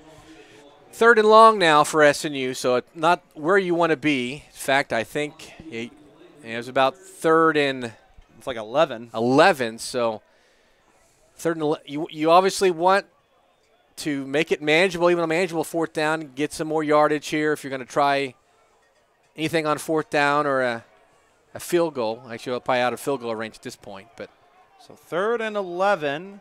There's going to be 2 receivers and a tight end to the right of Spady. Walker will be in the backfield and 1 receiver to the left. It's like some press coverage here by the cornerbacks of Southeastern. Southeastern also showing blitz, and we're going to get another timeout. And I believe that'll be the last one for SNU. Well, I believe the play clock was almost out, and so they went ahead and took the timeout. Seems like a little confusion. That's the 2nd time. We had another one where Spady They snapped the ball with 1 second on the play clock. So, well, that could be a tough thing with the first game. You right. know, obviously, especially if you're getting calls from the sideline, it's trying to get make sure everything's right, everybody's lined up, and it's the first game for both of them, though. So they've got to be able to get these things figured out. And we've talked a little bit about SNU having good drives. Maybe they don't finish with touchdowns. When you're down 21-0 here in the second quarter, you need to get some points on the board right here. Unfortunately for Southern Nazarene, as I think physically they've shown that you've seen some shine here with some of their physicality, some of their speed. They've shown some good signs. Mentally is what's kind of killing them right now. They've had the penalties, lined up wrong, having to use timeouts because of either play clock running down or confusion with the play calls, and all that's mental stuff that don't get me wrong, can be corrected. There's a difference between not having the physicality to do it and then just having to get things together mentally. Well, thankfully, and I'll knock on some wood here, the penalties have righted themselves, subsided for a little bit. So now SNU facing a tough 3rd and 11 right here. And you see Walker here in the slot position. Could be interesting to see if they try to see if he can run in some open space on a pass play. They're going to send Nate Walker in motion, and there's a pass. He's going to run a wheel route. They're looking for Nate Walker, and that's going to be an early hit. And there is a hat down. I don't think that's a flag, though. If it was hat. The hat usually means out of bounds, then came back inbounds. Right. Doesn't necessarily mean a flag. I see 2 hats on the ground, but no flags on the ground. Therefore, it's going to be 4th down, and that's kind of the second call that was close to a pass interference on the defense, but they kept the flags in the back pocket. Yeah. Not for sure exactly. Now they're going to try a long field goal. It'll be 53 yards here. So this will be a 53-yard field goal if they can get it off, and I don't think they're going to be able to because the play clock. Oh, they did get it off, and it's going to be no good. Way short. So, and that's, let's see. They're just saying no good. I was going to say I heard a whistle on the field afterwards, and again, it goes back to mental. You got to get on the field, got to get lined up, got to make sure your personnel's ready to go where your kicker doesn't have to be rushed. Right, exactly. Little things right here. I know it's obviously different packages. You got some young players for SNU, but at this point you've got to be able to be in the right place at the right time, and then after that you'll see what happens, right? If you can make the plays. But that series with the two plays where they had to call timeout once, had to burn a timeout, the second one went to 1 second. You just have to be able to get lined up and get ready to play better than that. The good news is better this happened in Game 1 than Game 7 or something like that. It's all stuff that can be correctable. Cantwell is going to start in the shotgun formation on 1st and 10. And he's going to do a play action, quick screen pass, and there's a lot of room here for Terrence Taylor. He may take this all the way. He will take it all the way. Touchdown, Southeastern. That is a 64-yard catch and scamper by Terrence Taylor. There were some SNU players who had a chance at him, but every time he's able to just kind of shake the defenders down the far sideline. Great run there by Terrence Taylor, 64 yards to the house. And Southeastern will look to add the extra point here with Joel Carlos. He's been a busy guy today. He has been, both on kickoffs and on PATs. Looking for his 4th. It's up. And it is good. 5:36 remaining in the first half. Your score, Southeastern 28. Southern Nazarene 0. You are listening to SNU football here on SNUathletics.com.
In NCAA Division II, you're always part of a team. Through D2's partnership with Team Impact, kids with life-threatening and chronic illnesses can join our teams for strength, camaraderie, and support. Want to join this inspiring team? The time is now, so make it yours. Davis set to kick off here for Southeastern. It's like Derek Gillis back deep, as well as Dorian Harris. And Harris is going to come way up and catch it about the 18. He's got a lot of room, and he's going to be tackled at the 43. And actually, that ended up being number 20, Jekyll Davis, a freshman. So a nice little return there. Caught it on the run and just used his speed to burst right up the middle and get out to around the 44. Right, use that momentum and gain some yards right there. Not wait for the ball to come to him. 5'7", 145 from Rowlett, Texas. So, Joel, you're down 28-0. You've shown some good signs on offense, but, you know, what are you kind of thinking with 5:30 left? What are you trying to put together You need here? to put together a drive and go score, and preferably 6. And you look at you got to kind of sort of forget to score 28-0 right now. But right now you got to put your defense in a good position by letting them get some rest and go score. Get lined up, get the play in. And, you know, we talked about it during the break off the air, but we've seen good things from this offense. Man in motion here for Spady. He's going to, it's like going to be a QB draw, and it's not going to go anywhere. He's going to be dragged down, maybe lost a yard there. Looks like I saw number 40 get to him first, Carl Thomas. And so it's going to be 2nd and 11. Actually, they're going to call it no gain, so it'll stay at 2nd and 10. I think for Southeastern, if I'm Southeastern, I'm going to key on Spady as well. Not letting any big plays from his legs. And so some other guys for Southern Nazarene are going to have to make some plays. As the Crimson Storm waiting for the play, Spady with his hands out getting the play call from the coaches. It just, you know, these two teams are similar in how they get their play calls. And one, you can see Southeastern's just rolling. And right. And the other side is just, there seems to be just a little bit of confusion, a little bit of hesitation at times, as they will hand it off to Harris. Harris at the outside, he gets nothing. He's dragged down in the backfield by Hunter Powell. That is a 1-yard loss, and it's going to be 3rd and long. Spady, you know, threw for over 1,100 yards last year, but we haven't really seen him throw much in the middle. Haven't seen him, you know, throw anything intermediate or long at this point. So, you know, if I'm Southeastern, you kind of pin your ears back and you'll go stop the run. Absolutely. So it's going to be 3rd and long. And you see Nate Walker checking back into the game. See if he's been kind of the do-all everything along with Spady. And he's going to line up in the slot position, 2 receivers each side. Ramos is going to go in motion. And back to pass is Spady. Steps up. He's going to go deep. He's got a man just over the head. He had Devin Richardson open down the sidelines. He had the safety beat, but just missed him on an overthrow. I like that. I like the chance, though. I like trying that, and just missed him, though. I think it's important to go long, especially, you know, you don't complete the pass, but I think you have to make that defense respect it. Absolutely. And, you know. And that, you know, again, the pass a little more on target. That's 6, no doubt there, as Nguano back to kick. Actually, Jacoby Hicks, the intended receiver on that play. And that one's going to bounce inside the 20. It's going to be taken by O.J. Walker at the 17, and he is going to the opposite side. A couple big blocks. He's got a little bit of room down the sideline and finally tackled out of bounds after a decent return. And it's going to be 1st and 10 for Southeastern. When you're dealing with some speed right there, you have to take good angles. Absolutely. And right there, not good angles. That's why the extra yards on the return. It's going to be 1st and 10 from the 33-yard line. Cantwell comes back out. He's having a great game. 7 of 9, 203 yards passing and 2 touchdowns. His running back, Burks, has 77 yards on 12 carries, and he's already got 2 receivers over 70 yards in White and Taylor. Granted, both of those were on long pass plays. So 1st and 10 as Cantwell looks to add to his numbers. He's in the shotgun formation, and he's going to play action and throws it, and I don't believe they're almost picked off there. His receiver didn't turn around. The receiver was not looking for it at all. That was number 33, Ryan Ronkus. I believe he didn't turn around at all. Either ran the wrong route or just, the ball wasn't put in the right spot, but there was miscommunication there. Almost a disaster there. 3:47 remaining here in the first half. Southeastern looking to add to their 28-0 lead. Cantwell in the shotgun formation. And he's going to hand it off in a huge hole here. And look out. Kieran Hardrick is free. Harris finally forces him out inside the 20-yard line, but a huge run there by Kieran Hardrick. Harris with the touchdown-saving tackle, a sophomore from Mansfield, Texas. But once again, Savage Storm inside. I think they're inside the red zone with a chance to make this it's already a tough sledding at 28-0, but looking to just add to it from here. Yeah, exactly. Official yarders, 49 yards on the run by Hardrick. Burks is going to check back into the game. 1st and 10 from the 18-yard line. Cantwell calling for a man in motion. And that was a false start there. Looks like the man in motion stepped forward. And so it's going to be a false start. Zach Cater was the man in motion. And you can see when he lined up, he kind of went forward a little bit. So false start, Southeastern. So that will send them back. Southern Nazarene defense right here. They've been putting a bunch of big spots. They haven't been able to stop the Savage Storm, but you got to keep playing right here. If you get a stop, we talked about earlier trying to force a field goal and unable to do it, but you've got to get stops here at some point. Absolutely. 3rd penalty of the game against the Savage Storm, and it's going to be 1st and 15. Pistol formation here for Cantwell. Actually, it's going to turn into a shotgun formation as Burke steps up, and he will take the play-action fake. Oh, a nice little pump fake there, and it's going to be a touchdown. 2nd of the day for Terrence Taylor. There is a flag down, but I believe it will be on SNU. It's going to be on Jake Hansen there, the linebacker. Late hit on the quarterback, Cantwell. And that is a 23-yard touchdown. You had the play action, the pump fake, and the perfect throw to Taylor in the corner of the end zone. We will check the flag, but we believe this score will stand. Yeah, the Southeastern players holding their hands up, and the penalty will be declined by this.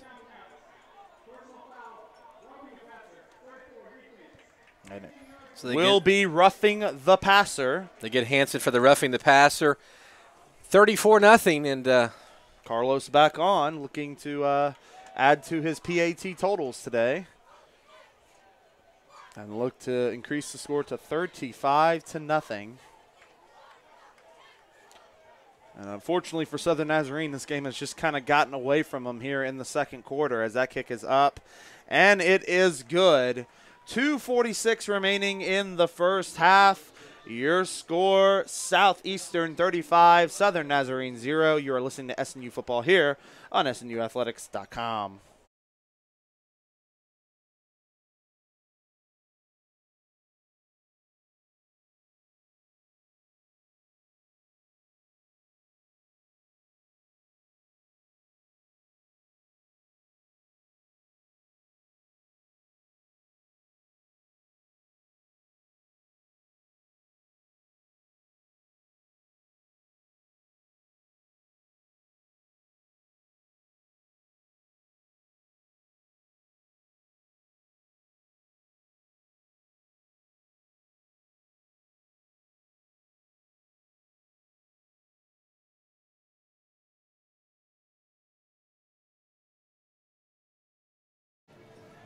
Back here at SNU Field, 35-0 to score. Southeastern in control here in the first half.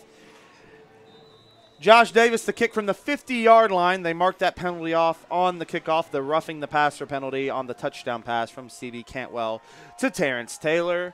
And this kick is going to be a high one into the back of the end zone. And let's see if the Storm will take it out. They will not. And it'll be 1st and 10 from the 25. Our first touchback, I believe, of the ball game right there.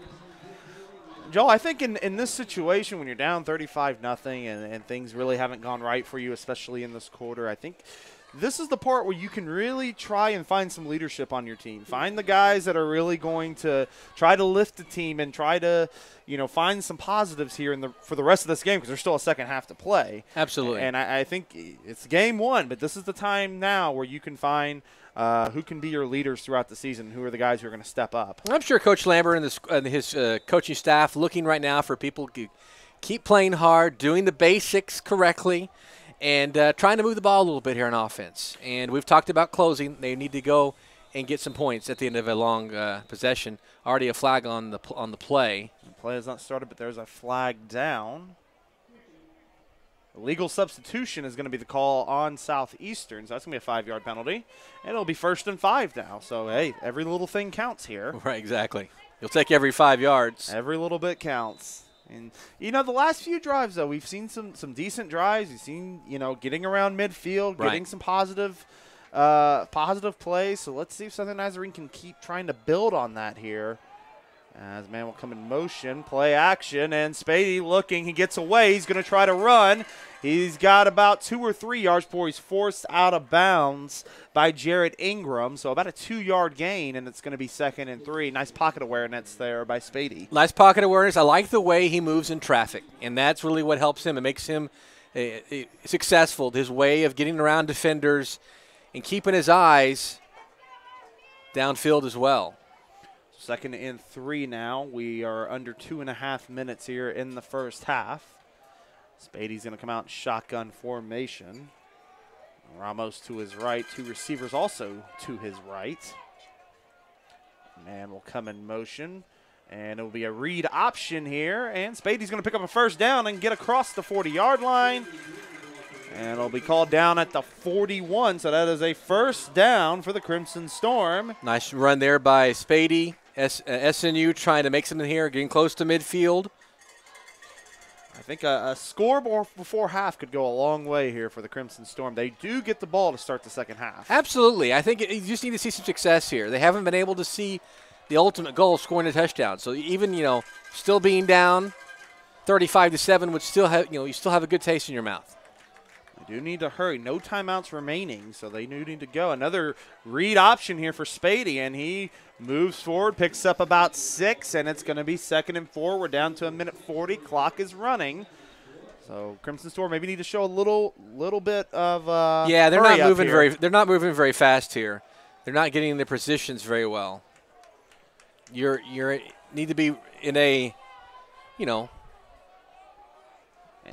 minute offense here, right? And Southeastern, I think, for the last few series have just been playing with 1 safety back thus far. And Spady's under pressure. He does a good job rolling out to his right. He'll fire to the right side. Did he hang on to it? No, he did not. The intended receiver, number 11, Reed Roloffs.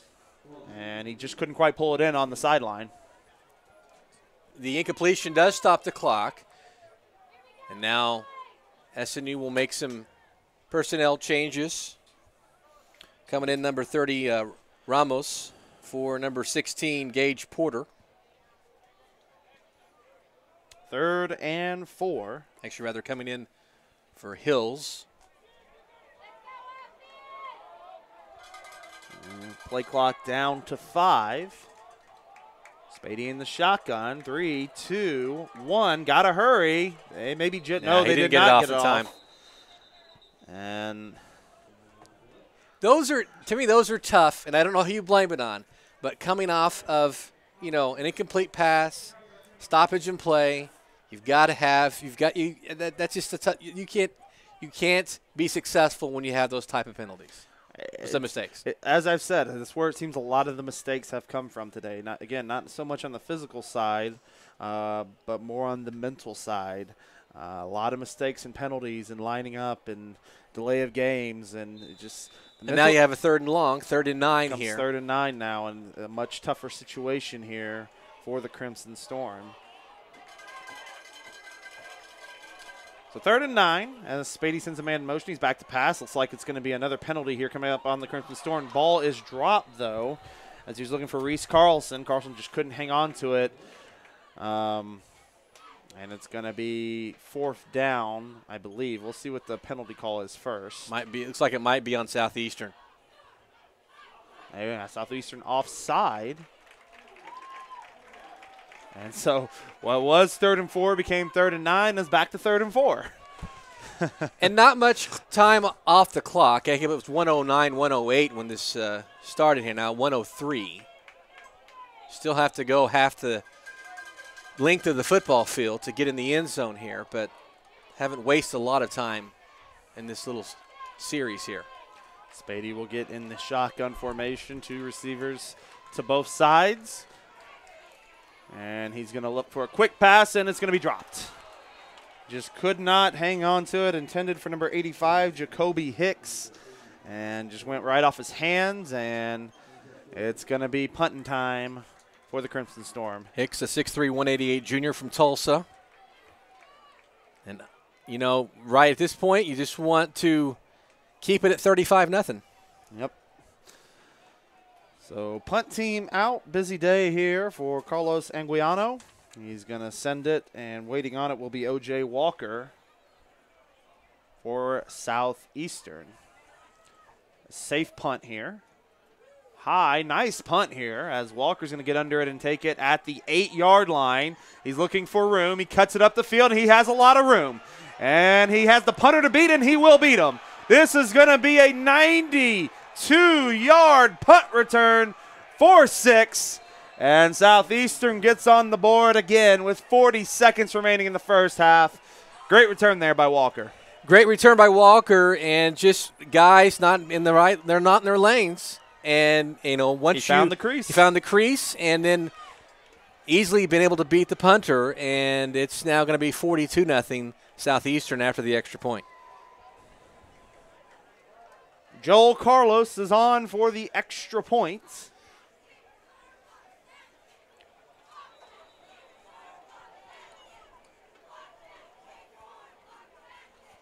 And his 6th extra point of the day is up.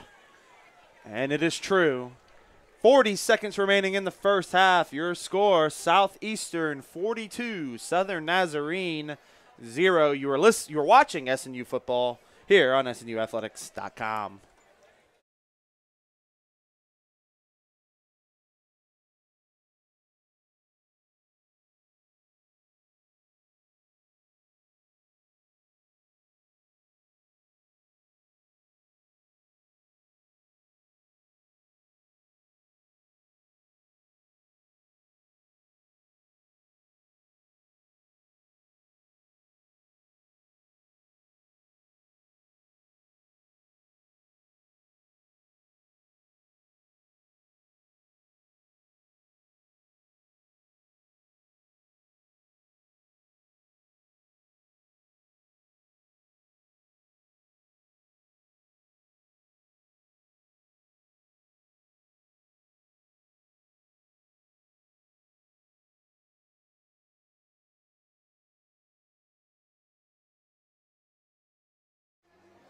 Back here at SNU Field, 42-0, Southeastern leading Southern Nazarene. Here on Thursday night, opening night of the 2017 season. Set to kick is Josh Davis. And backdeep is Jekyll Davis and Derek Gillis. And it's going to be a low line drive that Davis is going to come up and take at the 12-yard line. Bobbles it a bit, but comes up with it. He's looking for space. He's got a little room, and that's another great return there by Jekyll Davis. He gets this one out to the 39-yard line. Nice return by Davis, the freshman, also a corner there for SNU. And once again, you know, you have an opportunity here on offense to play well, to execute. Obviously, you gave up the touchdown there, but, you know, it's playing well in possessions, you know. Well, it'll be interesting to see what they do now with no timeouts. My initial thought was that they might just run the clock out and get to halftime. Right. But, you know, you got a little decent field position here at the 39, but we'll see. But I think you'd be conservative a little bit, though. You don't want to have a turnover here. Absolutely. So 1st and 10 here. Jacob Spady in the shotgun formation. Daniel Ramos to his left. Man in motion, and they're going to show a screen pass. Nice little screen there to Walker. He spins forward out to the 46. Picks up about 7. And that'll be probably – I'm not sure they're going to be able to run another play. It was to Zach Walker, and let's see what Southern Nazarene does here. They're not getting up to the line quick enough. And we're down to 14-13. Clock's still running. Shotgun formation. Man in motion. Spady back to pass. They're going to do another screen, and Ramos can't come up with it. That was dangerous there. As we saw the cornerback, number 23, Jared Ingram, running up. And so it'll be third down with 5 seconds remaining.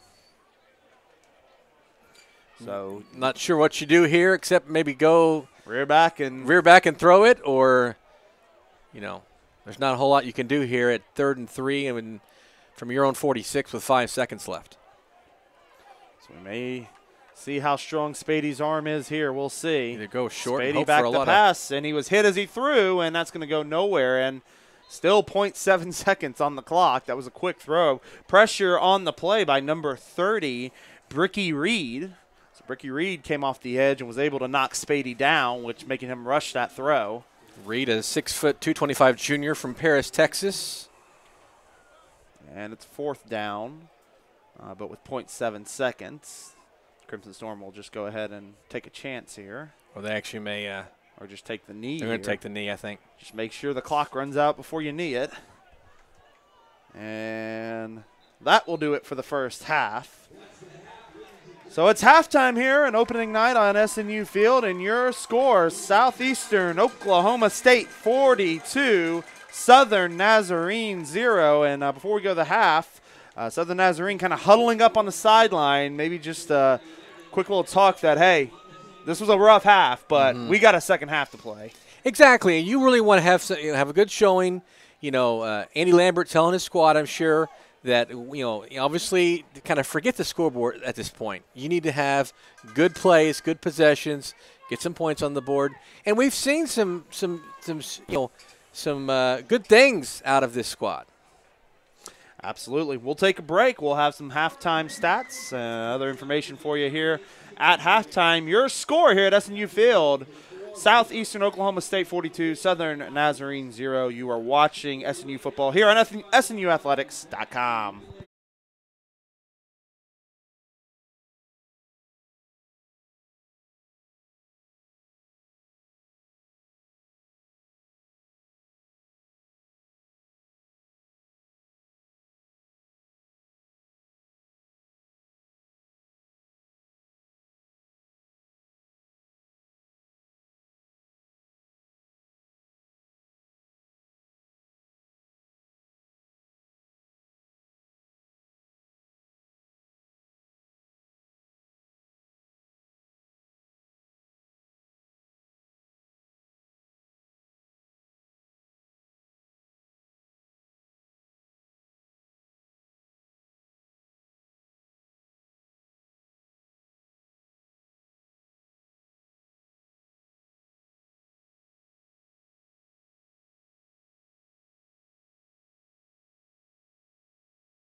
Back here at SNU Field here, Southern Nazarene and Southeastern Oklahoma State. Southeastern leading 42-0.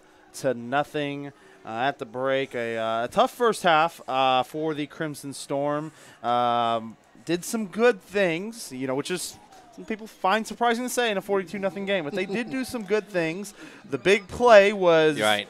Absolutely killed them in a lot of ways. The big play was the biggest difference. When you give up long touchdowns, that's going to make a huge difference. What did you see so far from the Crimson Storm? The big play, and I think also just not being able to finish. Not being able to finish on defense, not being able to finish on offense, the big plays, the big issues here in this ball game for SNU and Southeastern. And we'll talk more about that after the SNU marching band, the sound of the storm. Actually, we're going to be right back, and we'll have you some more of the SNU marching band right here at SNUathletics.com.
Back here at SNU Field, your halftime score, Southeastern 42, Southern Nazarene 0. A tough first half here for the Crimson Storm.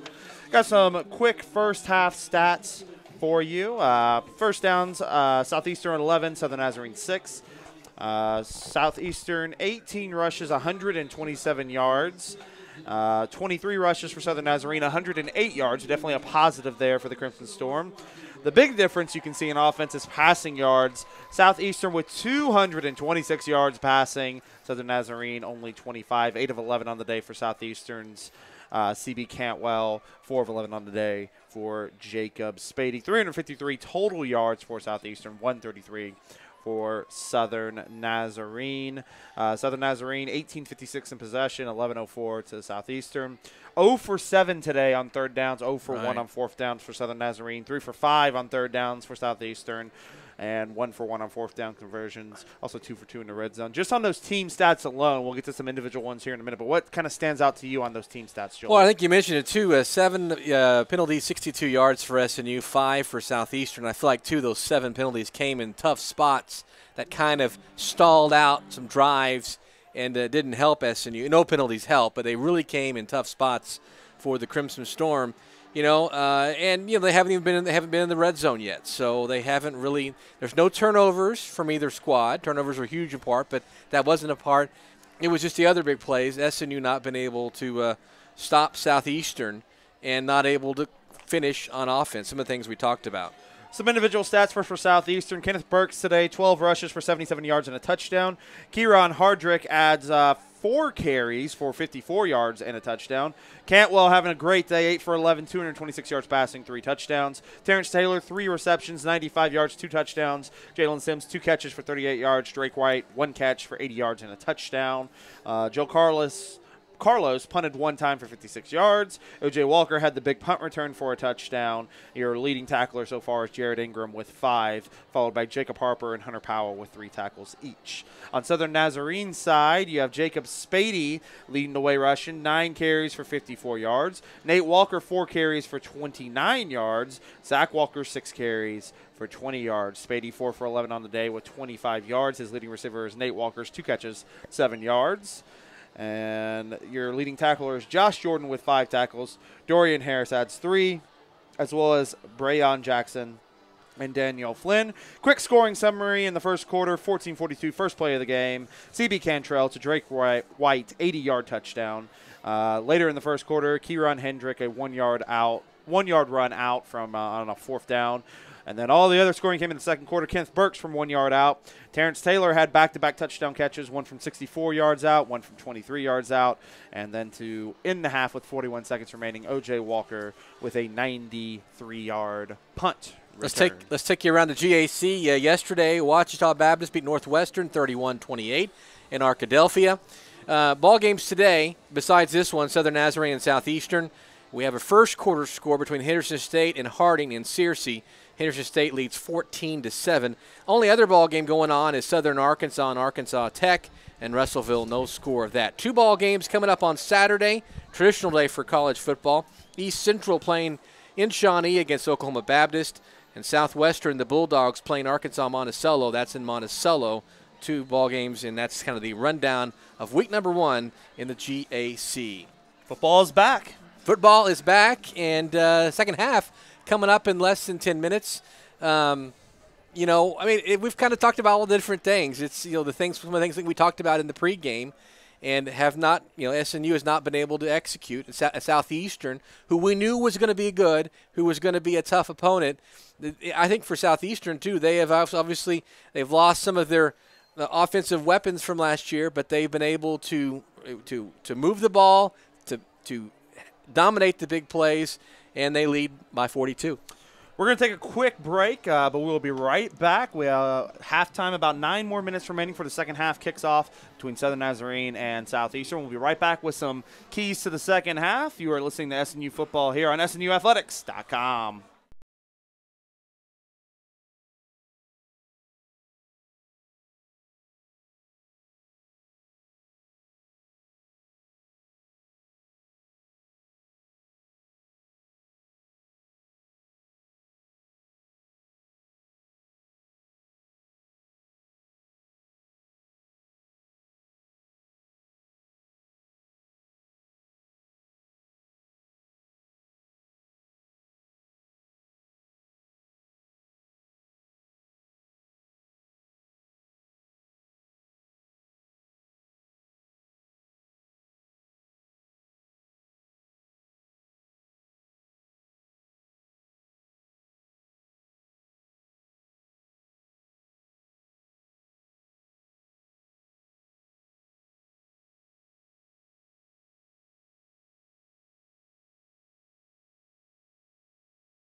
Back here at SNU Football Field, your score at halftime, Southeastern Oklahoma State 42, Southern Nazarene 0. And we got some score updates in the Great American Conference. A couple updates from games today as folks play on Thursday because of the holiday. Henderson State leads Harding 14-13. Harding scores and they look to tie, but the rush fails. So it's second quarter, Henderson 14-13 over Harding. In Russellville, Southern Arkansas and Arkansas Tech. Southern Arkansas scores to lead off the second quarter, 7-0. Southern Arkansas over Arkansas Tech. One game from last night, Ouachita Baptist beats Northwestern 31-28.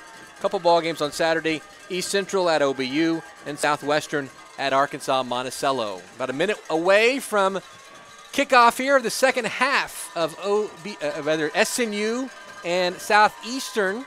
Well, my question is, obviously you're down 14-0. This is a game you're more than likely not going to win. So what's kind of your mindset in the second half of SNU? What are you hoping to accomplish here in the second half? Win as many possessions as you can.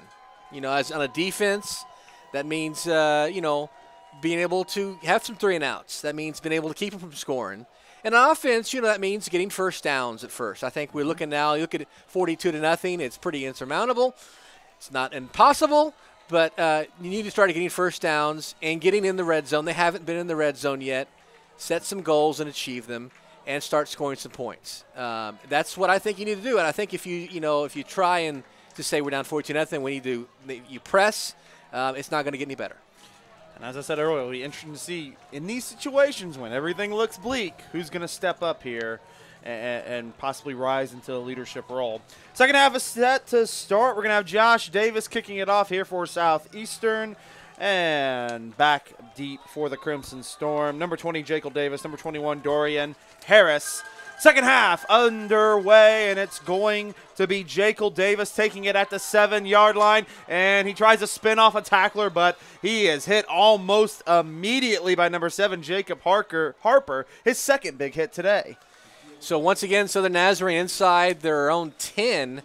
Looks like. That's how they pretty much started the first half. Actually, it'll be at the 11 is what looks like they're going to spot the ball at the 11 or the 12. 12-yard line. Yeah, they only had, I think, one or two drive starts that were not inside the 20.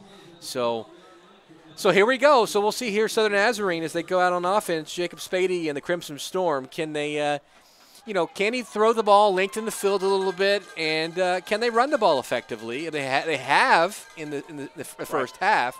A lot of it was Jacob Spady, but we'll see here if they can do that. First and 10 from the 12-yard line. Shotgun formation, two backs. They will hand it off to Walker. Walker around the outside. He's got a little bit of room, cuts up the field. He's through the 20. He's got a lot of room. He's down the sideline and out of bounds. Looks like around the 33-yard line. It'll be a first down. Nice hard run there by Nate Walker going in between the seams. And before we do that, we see a flag way back on the other end of the field. On the other side of the field, that's going to hurt. That's an offside. Okay. Offside on Southeastern. That will be declined, so a first down. Good start to the half for SNU. Great piece of running by Nate Walker, the sophomore from Hitchcock, Texas. Running, just gets through a defender and one of his own players, finding the seam, making the seam, and now SNU kind of out of the hole. He's been one of the impressive players so far this afternoon. He's found a couple holes and has been able to make some big runs. First and 10, two backs in the back hip field with Spady. They will hand this off to Zach Walker, and he's met at the line of scrimmage, and that will be by number 69, Christian Benesiak, and picks up maybe one. Once again, inside's been tough for SNU, but, positive yardage. Now on second down. Trying to make it a manageable third down. The Crimson Storm need to string some first downs together along here and get back into Southeastern territory and see what happens. I'm interested to see how Southeastern plays this second half. You have a 42-0 lead. Sometimes you tend to kind of become a little lax, and that's something a coach never wants to see. So it'll be interesting to see what they do throughout the second half as well. It's like a blitz coming from the outside. Spady hands it off to Ramos. Ramos up the middle. Nice hard run. Gets it out to, it looks like about the 37-yard line. I believe Andrew Macbeth got his big bear claw on him and was able to bring him down. So third and about 5 or so. And I think if you're SNU, if Southeastern does get a little complacent, then you take advantage of it. Timeout called right now by Southeastern, but I think that's what you would do. And so 13:22 remaining here in the third quarter. We got our first timeout of the second half taken by Southeastern. We'll stay here with you on the field, and so we'll have a 3rd and 5. You have a good start, get a couple nice runs. You want to keep this drive going, and as you said, one of your keys in the second half, just have some good, sustained, winning possessions. Mm-hmm. Been able to on this drive. Now we still have 5 yards to go for the first down. Been able, run the ball twice inside. That second one getting a little bit more yardage. But curious to see, on the outside, Spady, that type of thing, and being able to throw the ball because I think, they've been able to run the ball a little bit. Like to see a little bit more spreading out that defense. But, at this point, 3rd and 5, let's just go get a first down. Talk to me a little bit about Nate Walker. What have you seen from the sophomore so far today? Really great run there to get the first down here. Just really in traffic. Liked it. Very patient. And, some running backs, if they don't have holes the size that you and I can run through, don't run well. But he ran really well with not a lot of green. Spady in the shotgun formation on 3rd and 5. He's back to pass. He's looking for Walker, and it was overthrown. Almost intercepted. I think it went off of the helmet of the defensive back, which it looks like it's Jared Ingram. Went right off of his helmet. It looked like Zach Walker was coming towards the flat, and then he was going to cut and come back to the middle, and maybe a little miscommunication there, and it's going to be a punting situation. So not able to string together more than one first down. The Crimson Storm are going to have to punt. Carlos Anguiano, he's been busy. 5 punts in the first half, 38.2 punting average, longest punt of 46 yards. And it looks like it will be the man who already has 1 touchdown return today, as it will be O.J. Walker. And he's not going to have a chance to return this one as it goes out of bounds. Looks like inside the 30. We'll see where the referee marks it. And it will be right at the 30. And so that's where it will be 1st and 10 for Southeastern. We're going to take a quick break. You are listening to SNU Football here on SNUathletics.com.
Back here at SNU football field, 42-0 is the score, and we have a new quarterback on the field for the Savage Storm. It is Rollin Kinsall in the shotgun formation.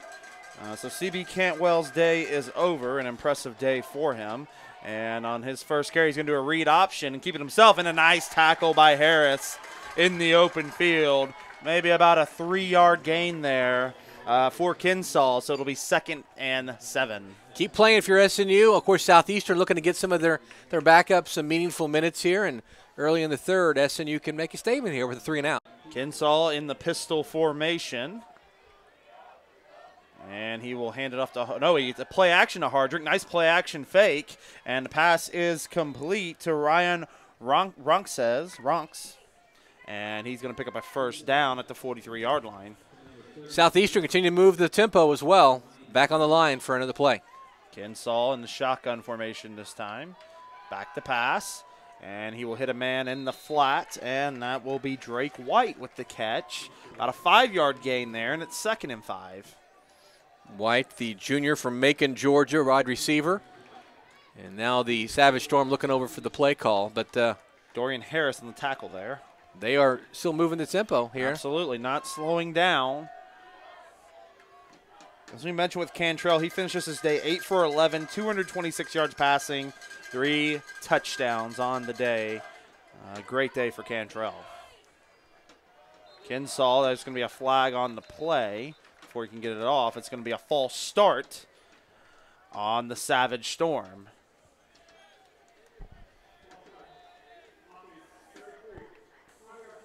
So a 5-yard penalty is going to make it 2nd and 11. If you're just joining us, opening night here in Oklahoma Division II football.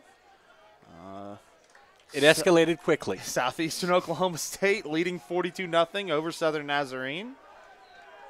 As Kinsall's in the shotgun. He's back to pass. Quick pass again, and a nice catch there in traffic by Jalen Sims. He's eventually brought down by, looks like, Brayon Jackson. I believe it was number 5. And that's going to be 3rd and 4. There were a lot of Crimson Storm defenders around him there. I don't know how he held on to that and actually kept his. He had a big 3rd down catch. Yeah, he did. At the end, towards the end of the first half, that kept the drive alive and then ended up in a score. And kept moving forward and got more yards to make it a 3rd and 3. Kinsall, play action. He rolls. He's looking to the right side. Almost a one-handed catch there by Sims. Probably would have gone out of bounds with that anyway. Could not haul it in. And it looks like it was Jackson on the coverage, and that's going to bring up 4th down. So a nice stop here for the Crimson Storm. This is what you want to do here. Get a stop here. Get back on offense.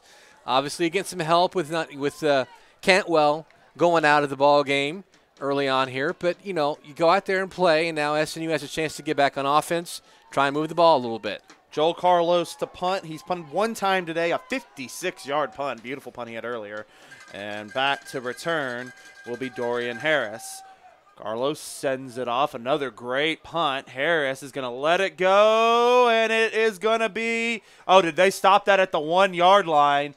Let's see what the call is. It's going to be downed at the 1-yard line. What a punt by Joel Carlos. Great job by the defenders there for Southeastern, too, as well, to keep it from going into the end zone.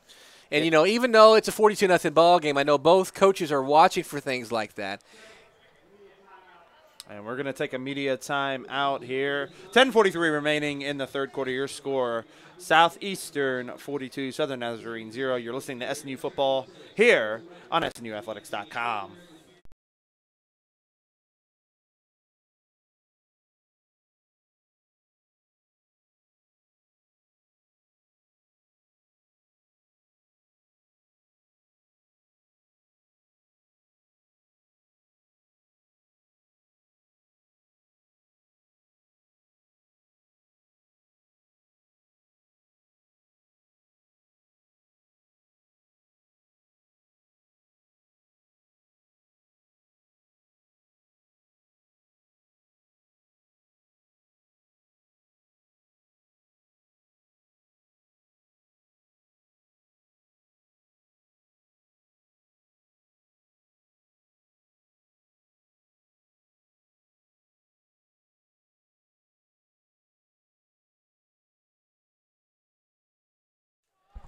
Got a score update from Russellville. Arkansas Tech and Southern Arkansas now tied up 7-all second quarter.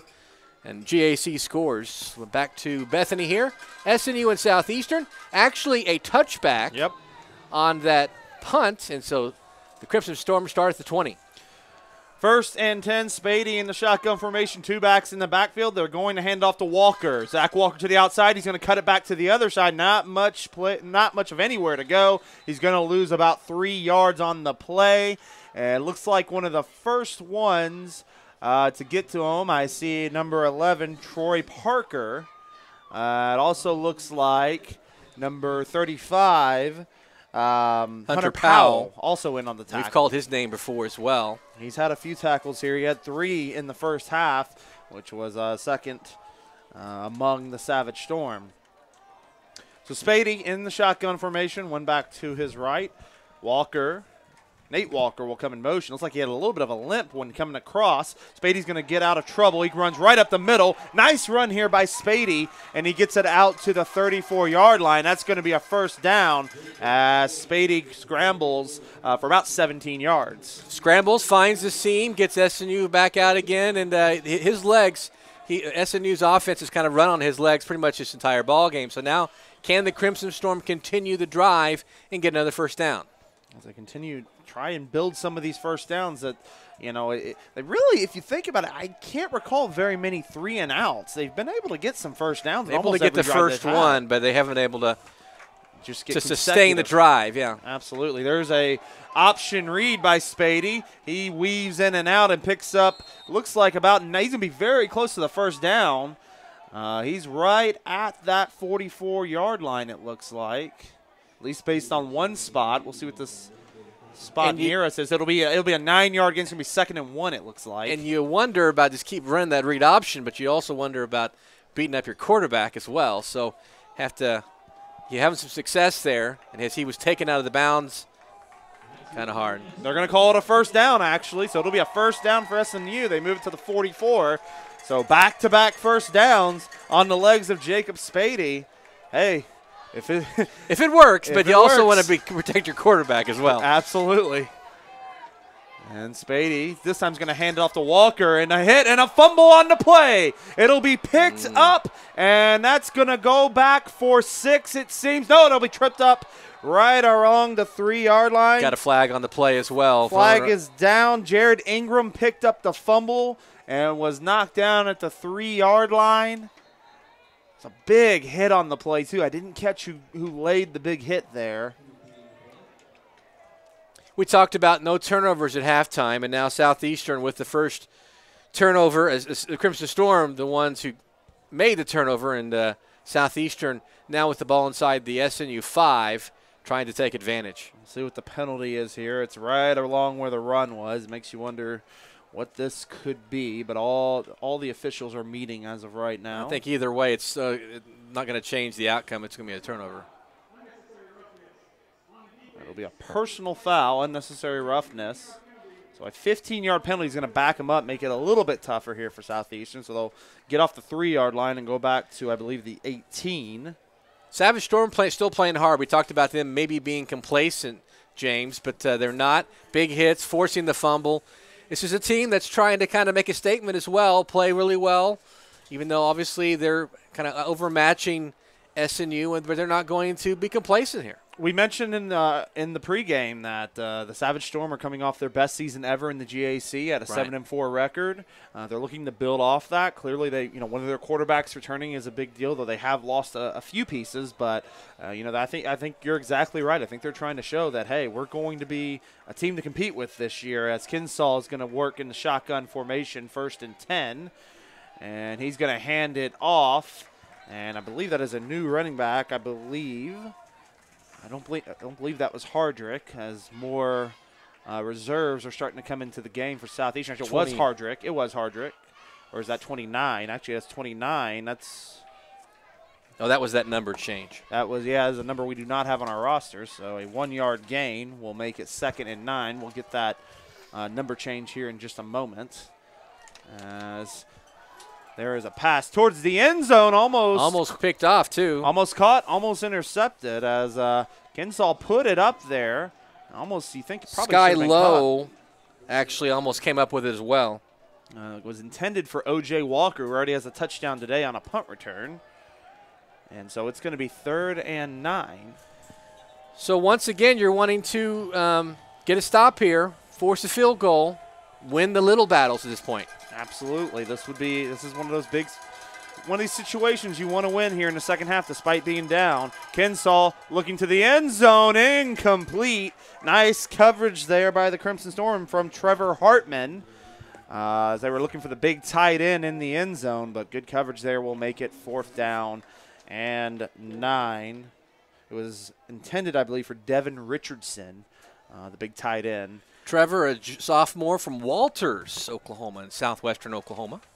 So Joel Carlos, I mentioned how busy he's been today. He's had a couple of really good punts. He's had 6 PATs, and now he's going to try a 35-yard field goal from the left hash.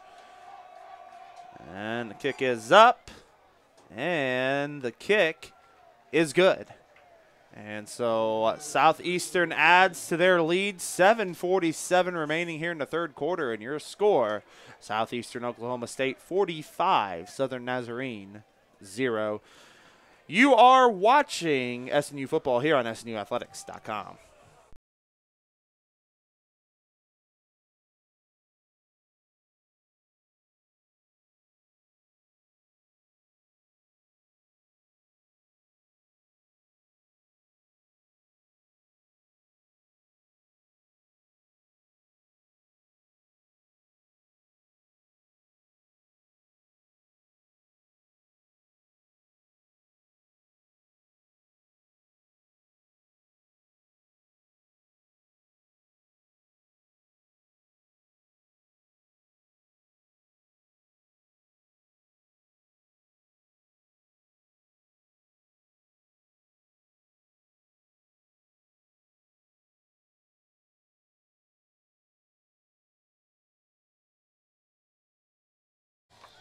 Back here at SNU football field, 45-0.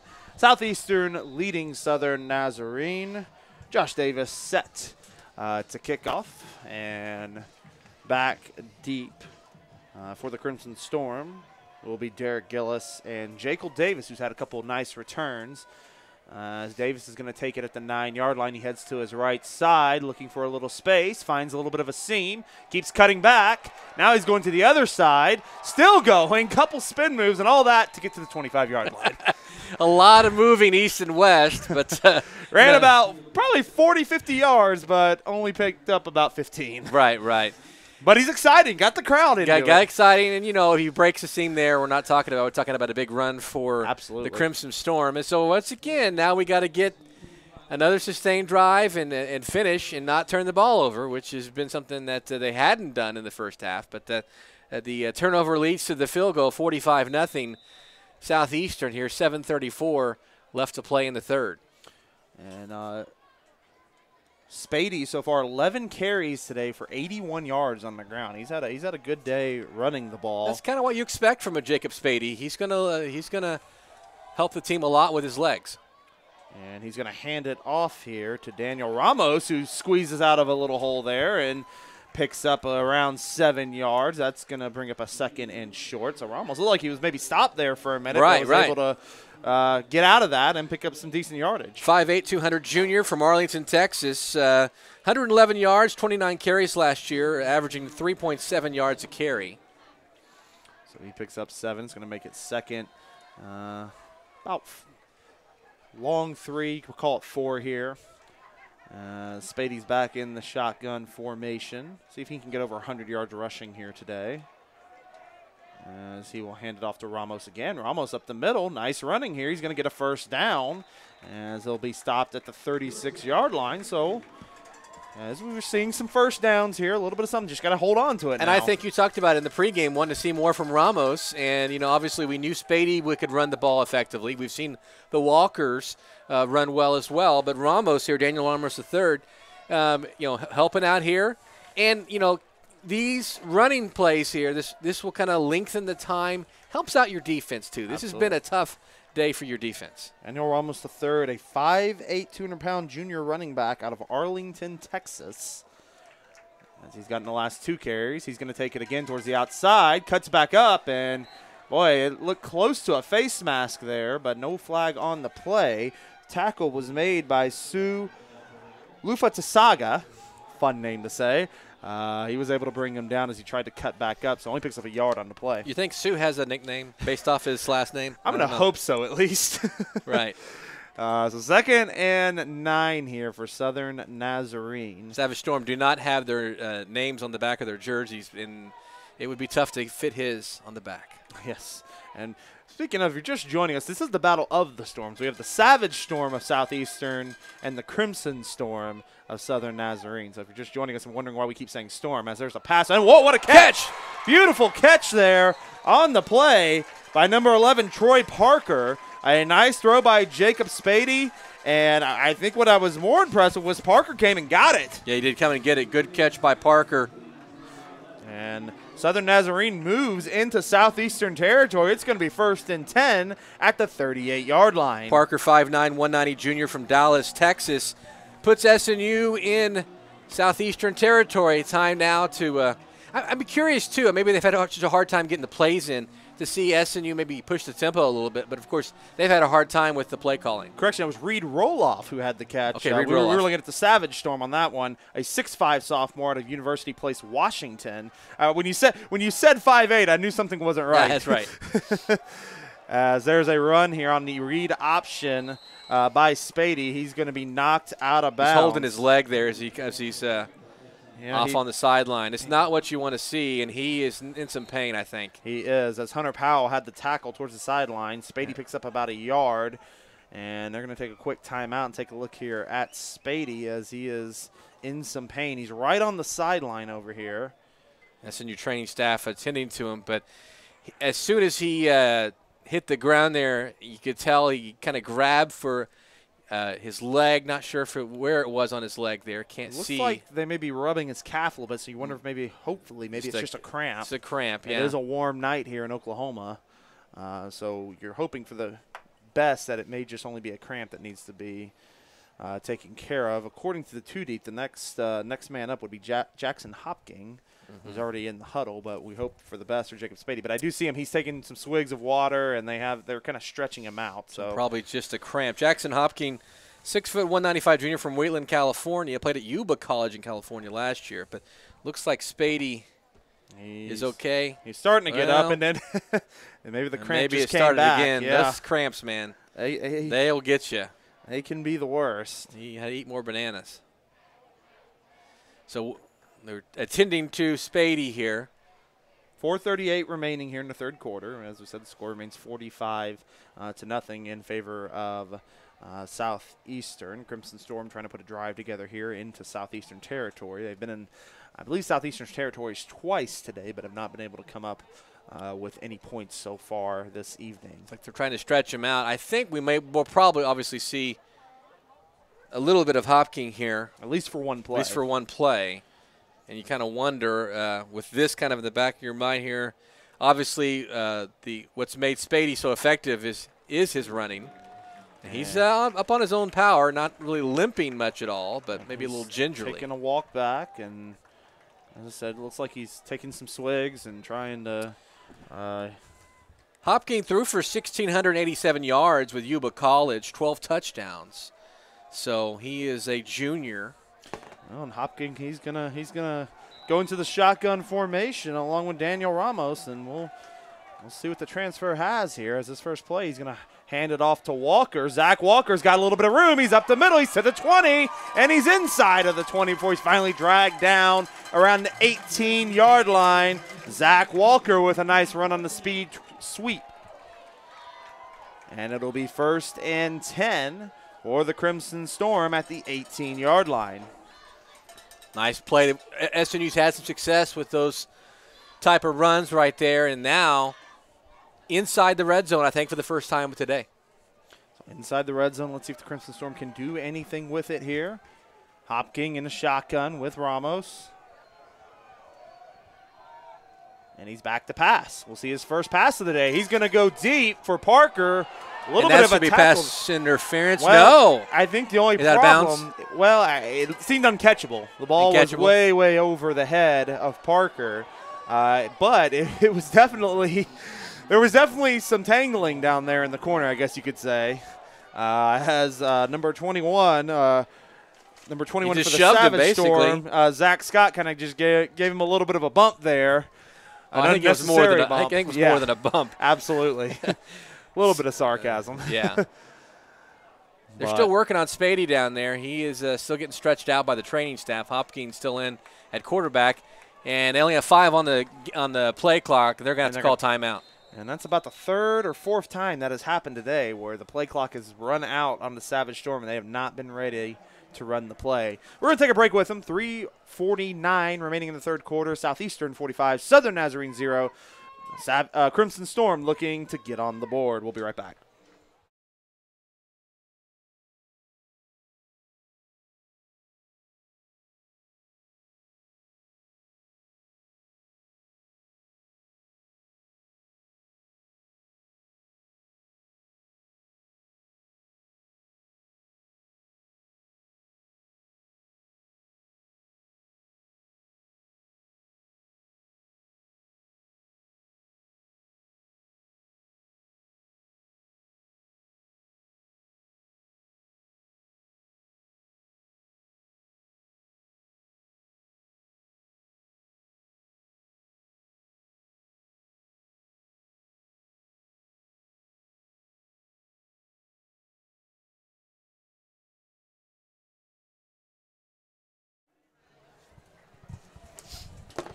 So Jacob Spady's on his feet on the sidelines. They've been stretching him out a little more. He's now just kind of walking around. Seems to be okay. But for now, Jackson Hopkins is going to remain in the game with Daniel Ramos in the backfield. Shotgun formation. Man in motion. It's going to be another speed sweep to Zach Wilson. He's going to go and get down to about the 15-yard line before he is finally hit by number 19, Sue Lufa Tasaga. Your buddy. Yeah. Lufa. You got to love it. 3rd and 7 here for the Crimson Storm, looking to get some points on the board. And they're going to put 3 wide receivers to the right of Hopsing, 1 tight end to the left. And it's going to be a rollout. Hopsing looking, and he tries to throw it towards the sideline, looking for Parker, I believe. Out of bounds. But he did not come away with the catch, and it was out of bounds as well, so it'll be 4th down. We have a Southeastern player, lost his lid, so he's going to walk off the field. But he appears to be okay. Doesn't seem to be an injury. Andrew Macbeth. Looks like they're going to. Will they go for it here on 4th? I don't see. It looks like they will go for it. Now a timeout called, or by the referee. He had referee here. Or he resets the clock or something. Play clock is running. So they're going for it. 4th and 7 here for Hopsing. Hopking. Play action, rolls to his left. He's going to throw towards the end zone and almost intercepted. And it will be a turnover on downs. He was looking for Zach Walker there. Doing some traffic there in the back of the end zone. Not able to complete it, though. There's a flag down. Okay. A flag down on the play. It looks like it's going to be on Southern Nazarene. And, yeah, they're asking if they will decline, which I am presuming they will. It's like an eligible man on the field coming up. And penalty will be declined, and it's going to be 1st and 10. Got Trey for Hillis Southeastern on that ineligible man downfield. So SNU gets inside the 20. Not able to punch it in, though. Of course, things changed a little bit with Hopkins, new quarterback in there. Absolutely. So we'll see. I'm pretty sure we'll probably see Spady in the next offensive possession for SNU. And it'll be 1st and 10 here for Roland Kinsall. Man comes in motion in the pistol formation. They're going to hand it off, and that will be number 25, Kieran Hardrick, who's had a nice day so far today. He picks up 4 yards, and it'll be 2nd and 6. We mentioned Hardrick. He has a touchdown today, a couple big runs. He's had a nice day on the rushing attack for Southeastern. Shotgun formation now for Kinsall. 3 receivers to his right, and he's just going to hand it off again to Hardrick. Hardrick cuts inside, and he is tackled by a pair of Crimson Storm players. And it looked like Miles Roll was in on the tackle, as well as Tristan Slinker. I think you'll probably see some conservative play calling here. I don't, think we'll see too much here. I mean, I'm sure that means they're going to go deep in this next play. But well, you're at a point with Southeastern. You do want to get some of your reserves some playing time. Right. But you also want to get out of here healthy. Right. And get done with this, as Rinsall is going to look to go deep. Now he's going to scramble to his right side, still looking. Now he's going to pull it down and run, and he's going to be close. Actually, he will get a He'll first get the down. first down. He was forced out at the 29, so a nice job there by Kinsall as he was rolling to his right, looking, and just decided to get it himself. And gets the first down. If you're SNU now, just got to get stops here. You got to get a stop, get this defense has been on the field for a little bit here. Kinsall back to pass, and I tell you, Harris was right there. Kinsall almost let it go, but if he did, Dorian Harris may have been taking that to the house. He had that route absolutely locked down. That was supposed to be intended for number 80, Terrence Taylor, who has 2 touchdowns on the evening, but Kinsall wide.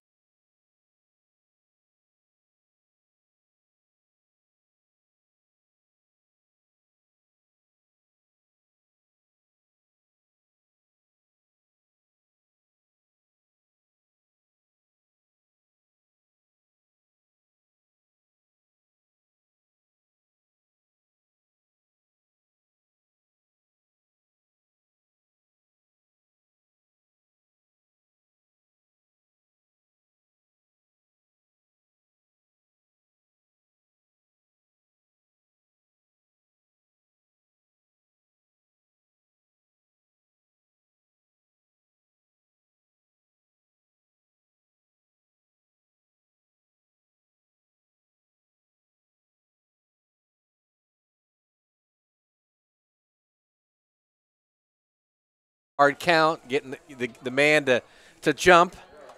SNU bites on that. Well, you also got to give it was a good job on the left side, on the far side corner by number 20, staying with it. Jekyll Davis. He can very easily not realize what's happening and give up an easy touchdown. He stayed with his receiver. Stayed with the receiver and a lot of push and shove in there as well. Almost could have been offensive pass interference on that one as well. So 3rd and 6. Kinsall's going to remain in the shotgun formation. 50 seconds remaining in the third quarter. Kinsall back to pass, looking to his left side. He's going to get a completion. And still going is number 13, Devin Blanton, as he picks up a first down and gets it out to the 42-yard line. So first, that penalty proves to be costly. It's 1st and 10. And also not being able to wrap up. Obviously, I think he'd already got the first down, but got a few more yards keeping his feet moving. And Southeastern continues to roll. So Kinsall will look to the sideline, 1st and 10. About a 2-second difference between the play clock and the game clock. So they will run one more play at least. It's all back in the shotgun formation. Hands it off to Hardrick. Hardrick looking for some space. And he goes forward for 4 yards. And that should do it for the third quarter. We've played 3 here at SNU Football Field in your score. Southeastern Oklahoma State 45, Southern Nazarene University 0. We will be back with the final quarter of play. You are watching SNU football here on SNUathletics.com.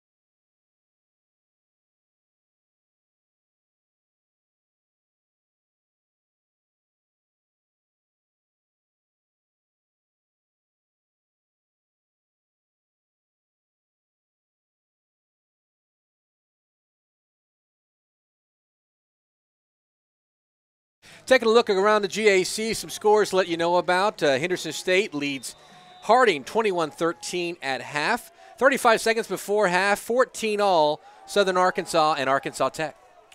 Kinsall starts the fourth quarter with a completed pass to Devin Blanton, but there's a flag down. Blanton did pick up the first down, getting into SNU territory, but flag on the play. Let's see what the call will be.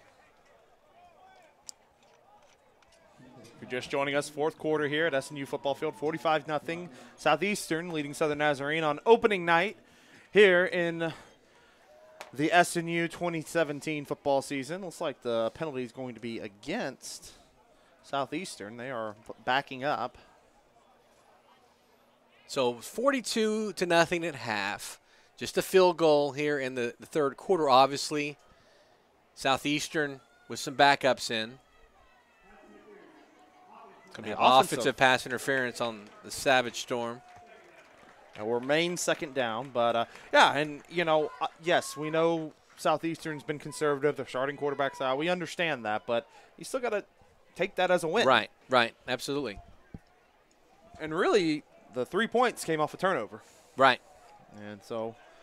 And SNU has been able to move the ball, able to get in the red zone for the first time. 14 first downs for Southeastern, 12 for SNU. 146 yards for Southeastern rushing, 185 for SNU. You got to like seeing 185 yards rushing, as there is a completed pass from Kinsall. Looks like it is to Taylor, who's had a big day today, and I believe he got the first down. He did. He is into SNU territory. Terrence Taylor having a monster game today at wide receiver. 259 passing yards for Southeastern, 50 for SNU. 12 of 19 for Southeastern, 5 of 16 for SNU. So SNU able to really throw the ball and get that passing game going. And total offense, 405 yards for Southeastern, 235 for SNU. And I can tell you right now, Terrence Taylor just went over 100 yards receiving on the day as Hardrick takes the handoff, moves to his left side, breaks a few tackles. Now he cuts upfield. He's got a first down and more. He gets out of bounds at the 30-yard line, tackled on the play by Sam Hunter, and that will be a 1st and 10 for the Savage Storm. There is a flag on the play, I believe. I thought I saw, yes, there is. There is a flag down. Get the call from the head referee. Oh, they get a late hit out of bounds. I think a little bit of a questionable call there, but it will be another 15 yards tacked on nonetheless. Let's look at some of the rushing you were talking about. Jacob Spady, 83 yards on 12 carries. Nate Walker, 53 yards on 5 carries. Zach Walker, 11 carries, 45 yards. And Ramos, 22 carries on 22 yards on 7 carries, rather. And up the middle goes number 29, Rashad Polk. We didn't have him on a roster originally, but we have found him. And Polk takes it up the middle down to the 8-yard line, so he picks up 7 on the play. So it'll be 2nd and 3 for Southeastern, looking to add to the lead here. Polk's going to take the handoff again. This time he has stood up at the line and driven backwards. And he picks up no gain on that play.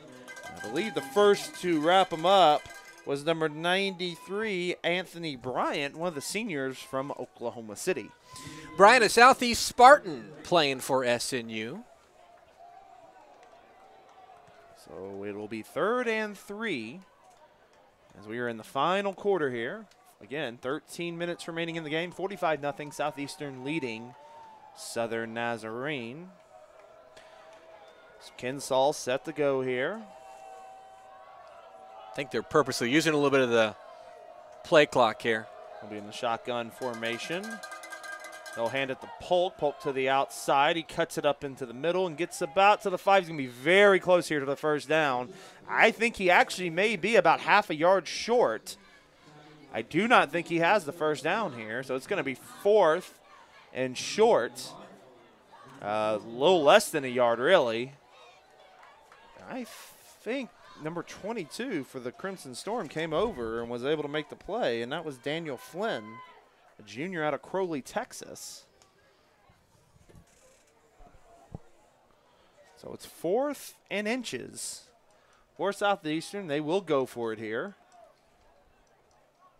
Just I think they're going to wait the play clock go. They may let the play clock and then call timeout, looks like. I think that's exactly what will happen, and we will take a timeout with them. 11:54 to go in the 4th quarter. 45-0 Southeastern leading. You're watching SNU football here on SNUathletics.com.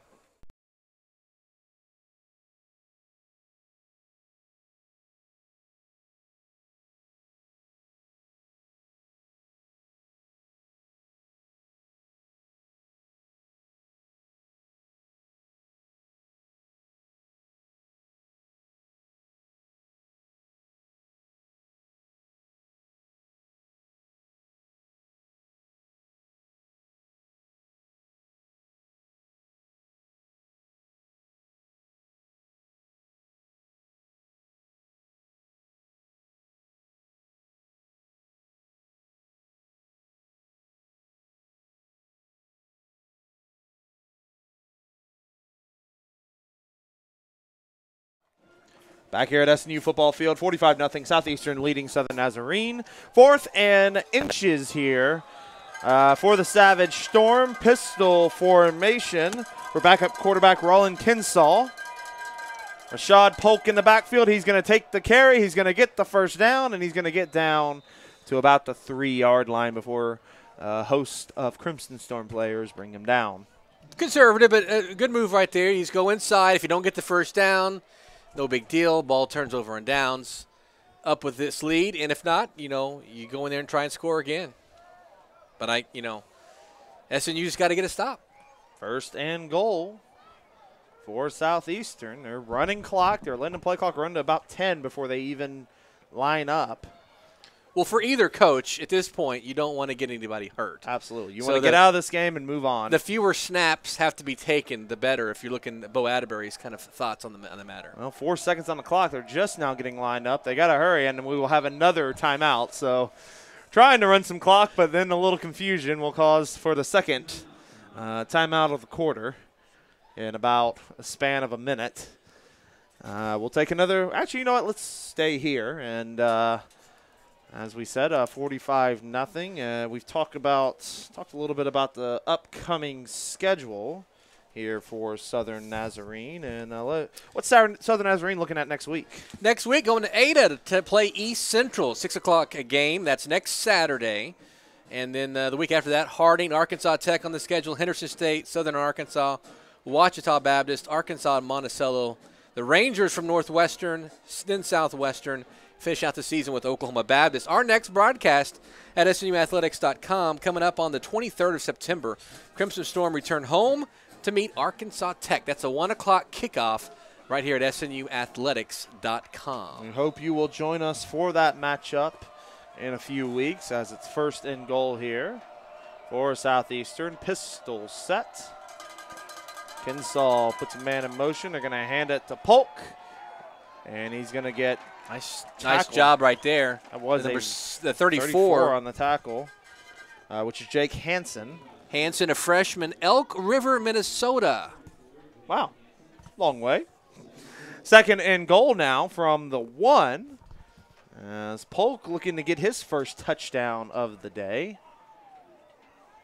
As we got about 10.5 now remaining. Clock slowly counting down. Kinsall again. Pistol formation. And tight end in motion. It looks like the Storm jumped. However, it does not matter. Polk is into the end zone for the touchdown. There's a flag down. Believe it's going to be offside on the Crimson Storm, but let's check the flag. If it is, it will be declined.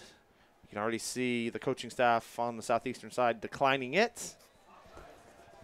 And it is another touchdown for the Savage Storm. Rashad Polk from a yard out makes it 51-0. And that will bring Joel Carlos on for the extra point.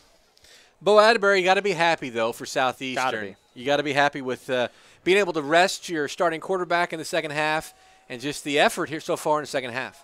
Well, and he's got to be pleased as the extra point is up, and it is good. We mentioned earlier in the pregame, Southeastern was 2-4 last year on the road. And to come in on the road and, 42-0 in one half, 28 points in the second quarter, to be able to take advantage of that, he's got to be very, very pleased. We're heading to immediate timeout. You are listening to SNU Football on SNUathletics.com. Your score, Southeastern 52, Southern Nazarene 0.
Welcome back live to SNU Football Stadium. 52-0 Southeastern over SNU. 10:22 left to play in the fourth. The Savage Storm in control over SNU. And the opener for both teams in the Great American Conference, the opener here of college football here in Bethany. Joel Reagan, also James Hill alongside.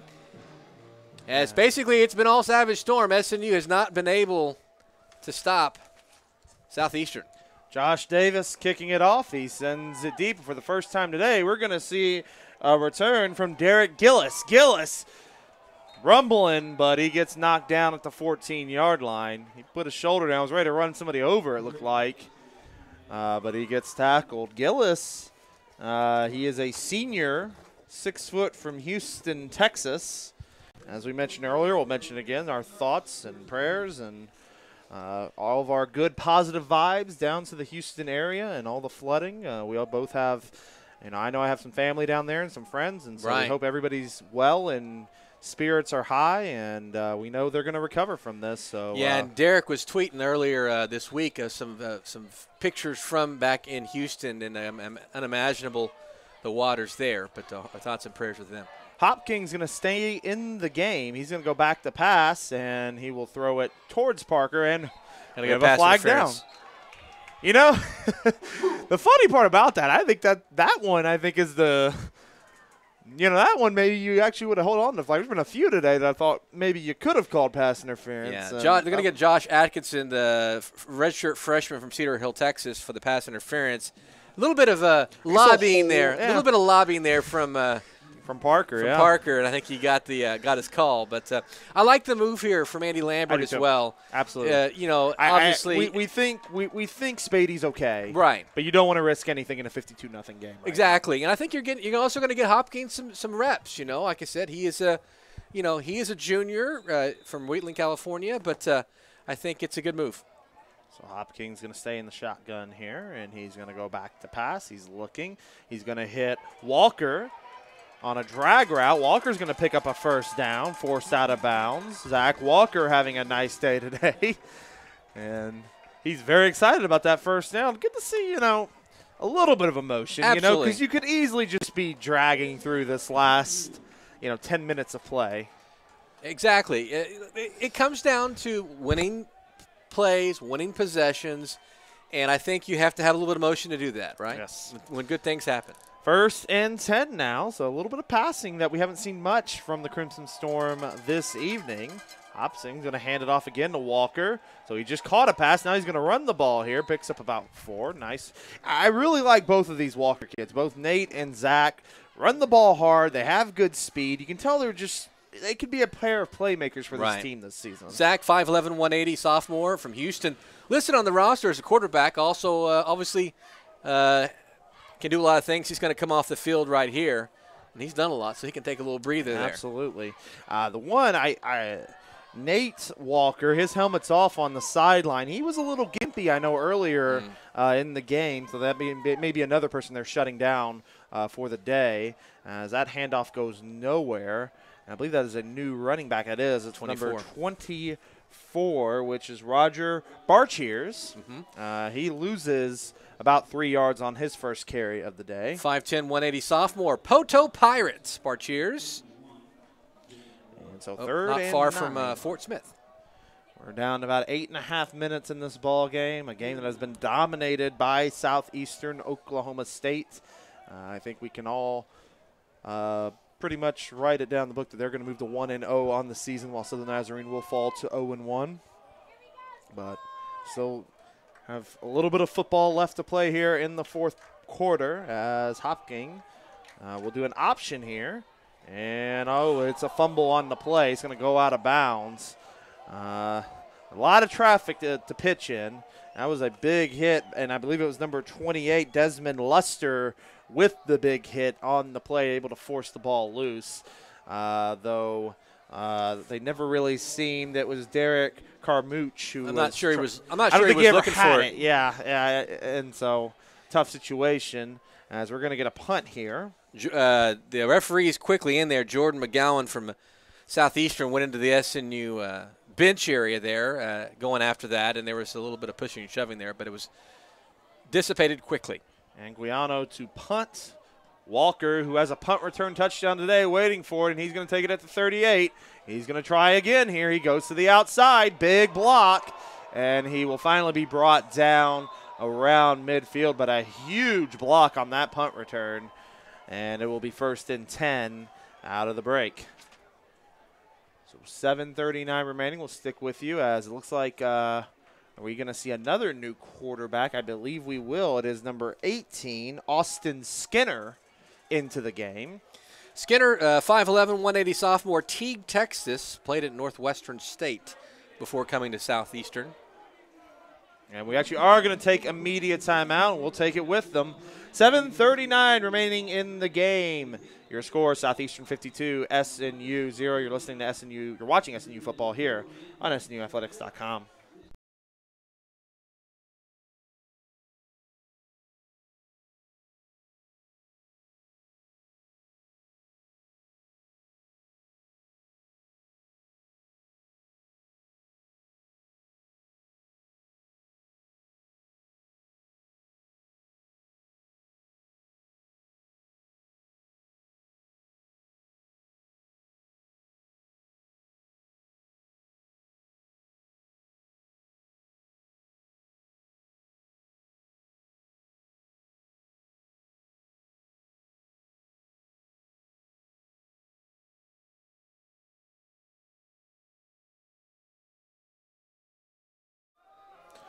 Back here at SNU football field, 52-0 is your score. Southeastern leading, as we mentioned, new quarterback into the game. Austin Skinner will take it from the shotgun formation. And we'll have a man in motion, and they're going to hand it off on the first play, and it's a big run, and that's going to be another touchdown heading all the way. Kieran Hardrick, 51 yards, touchdown, Southeastern. Right through the middle and just pretty much untouched right there. And Hardrick with the big second of the day. Yeah, second of the day for Hardrick. He's one of the guys I'm actually surprised is still in the game because he's played pretty much from the start. Junior, he's from Moore, played at Westmore, so he's a local guy here to this area, to the OKC Metro. It's going to be Josh Davis here on the extra point. So Joel Carlos is done. Day is done. As the kick is up and no good. No good from Josh Davis. He pulled it to his right. And so the score will stay at 58-0. I think the scoreboard guy got a little excited there. So it is 58-0. Southeastern leading. And do you have any scores for us? Any updates? No updates. Kind of the same thing here in the GAC. Henderson State and Harding just finished halftime, 21-13 Henderson. And also the other matchup in Russellville, just in halftime right now, Southern Arkansas and Arkansas Tech. A couple games coming up on Saturday. East Central, we playing at Oklahoma Baptist. East Central received votes in the poll, the NCAA Division II poll. And then Southwestern in Arkansas, Monticello. That's going to be in Monticello. A couple of ball games. One game on Wednesday, Northwestern, Oklahoma State in Ouachita. Big ball game. Ouachita won 31-28. That was in Arkadelphia. A couple Division I scores. Oklahoma State 38-17 over Tulsa in the third quarter. And then Joel has said a few times, talk to me in the second half. But we're going to little upset alert. Indiana 14, Ohio State 13, second quarter.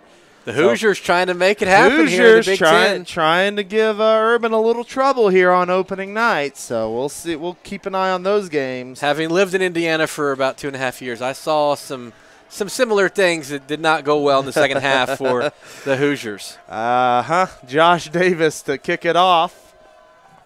And it looks like it will be taken at the 9-yard line, but bobbled by Gillis. Gillis picks it up, though, heads to the right side, and it'll be tackled at the 35. And on the tackle is Josh Atkinson. So it'll be 1st and 10 from the 25-yard line for Southern Nazarene.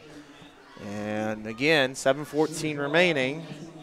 See if they can get out of this game, get out unscathed, and still time to maybe put a drive together and get some points on the board. I think that's what they need to do right now is put a drive together. We got inside the red zone, put together a sustained drive, keep playing well, and try and get in the end zone.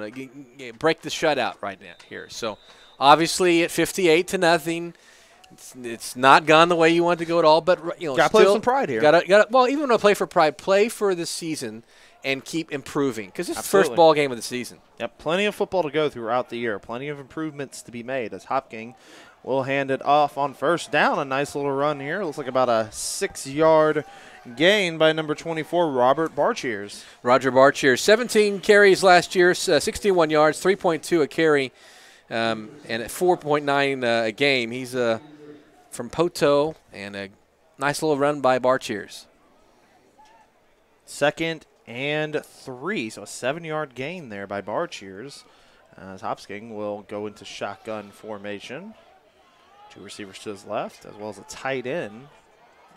And Barcheers is going to take another handoff, looking for a hole, and he pushes forward and gets a first down, plowing his way to the 37-yard line. So first down, Southern Nazarene. And I believe, if I'm not mistaken, I think the Crimson Storm are over 200 yards as a team rushing. Something right there to build on. And nice to see, backups playing hard here. Obviously, these backups they're playing for some playing time here and trying to make a good showing. And, obviously Southeastern's got some backups in as well, so that helps out a little bit. But good to see some contributions from some of the backups. Pistol set here. Hopking sets. Again, Barcheer still in the backfield. And he will take a play action here. Hopking going to go deep and goes out of bounds. Yeah, he was looking for number 6, Trey Hills. Trey Hills listed as a quarterback from Zachary, Louisiana, my home state. Good old Louisiana. Well, there you go. Know a lot about Zachary High School. Pretty strong 5A school in the southern area of Louisiana. They've had some good years. Good baseball team as well. So. Have they been affected by the? Louisiana has a little bit. I don't think quite as bad as right. Texas, but they've definitely felt some effects, I believe, just from rain and such. 2nd and 10 here at the 37. Hopking in a shotgun formation, and they'll hand it off to Beer Cheers, who will cut it up and will pick up about 5, and a nice run here. If you continue to get those 5 yards at a burst there, you can string together some first downs. And Barcheer's putting together some solid runs here. Only got 5 minutes there, but you can just keep it conservative if it's working.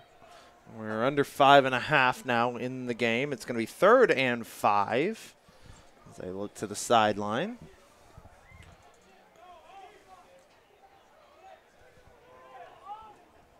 And it'll be a shotgun formation.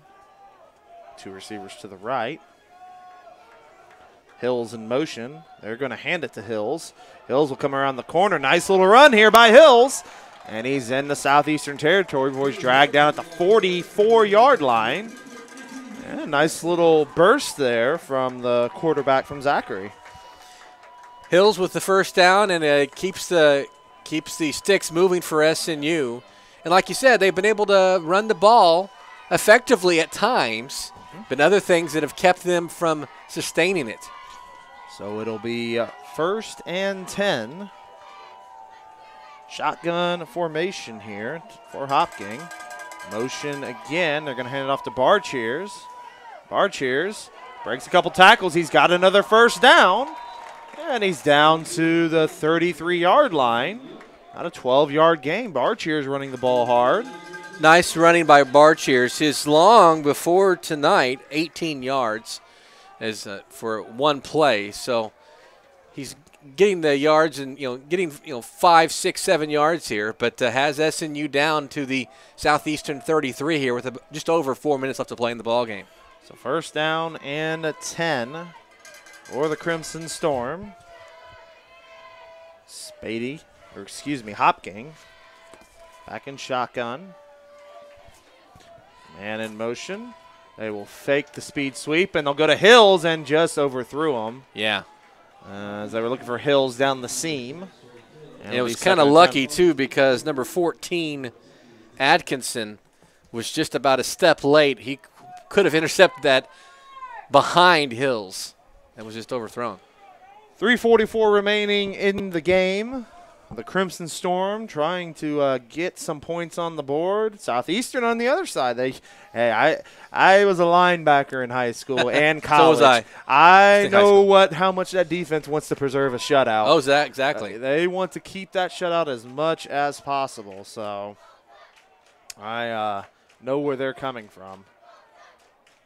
As it is 2nd and 10, it's going to be a screen pass, a little sweep over to Hills.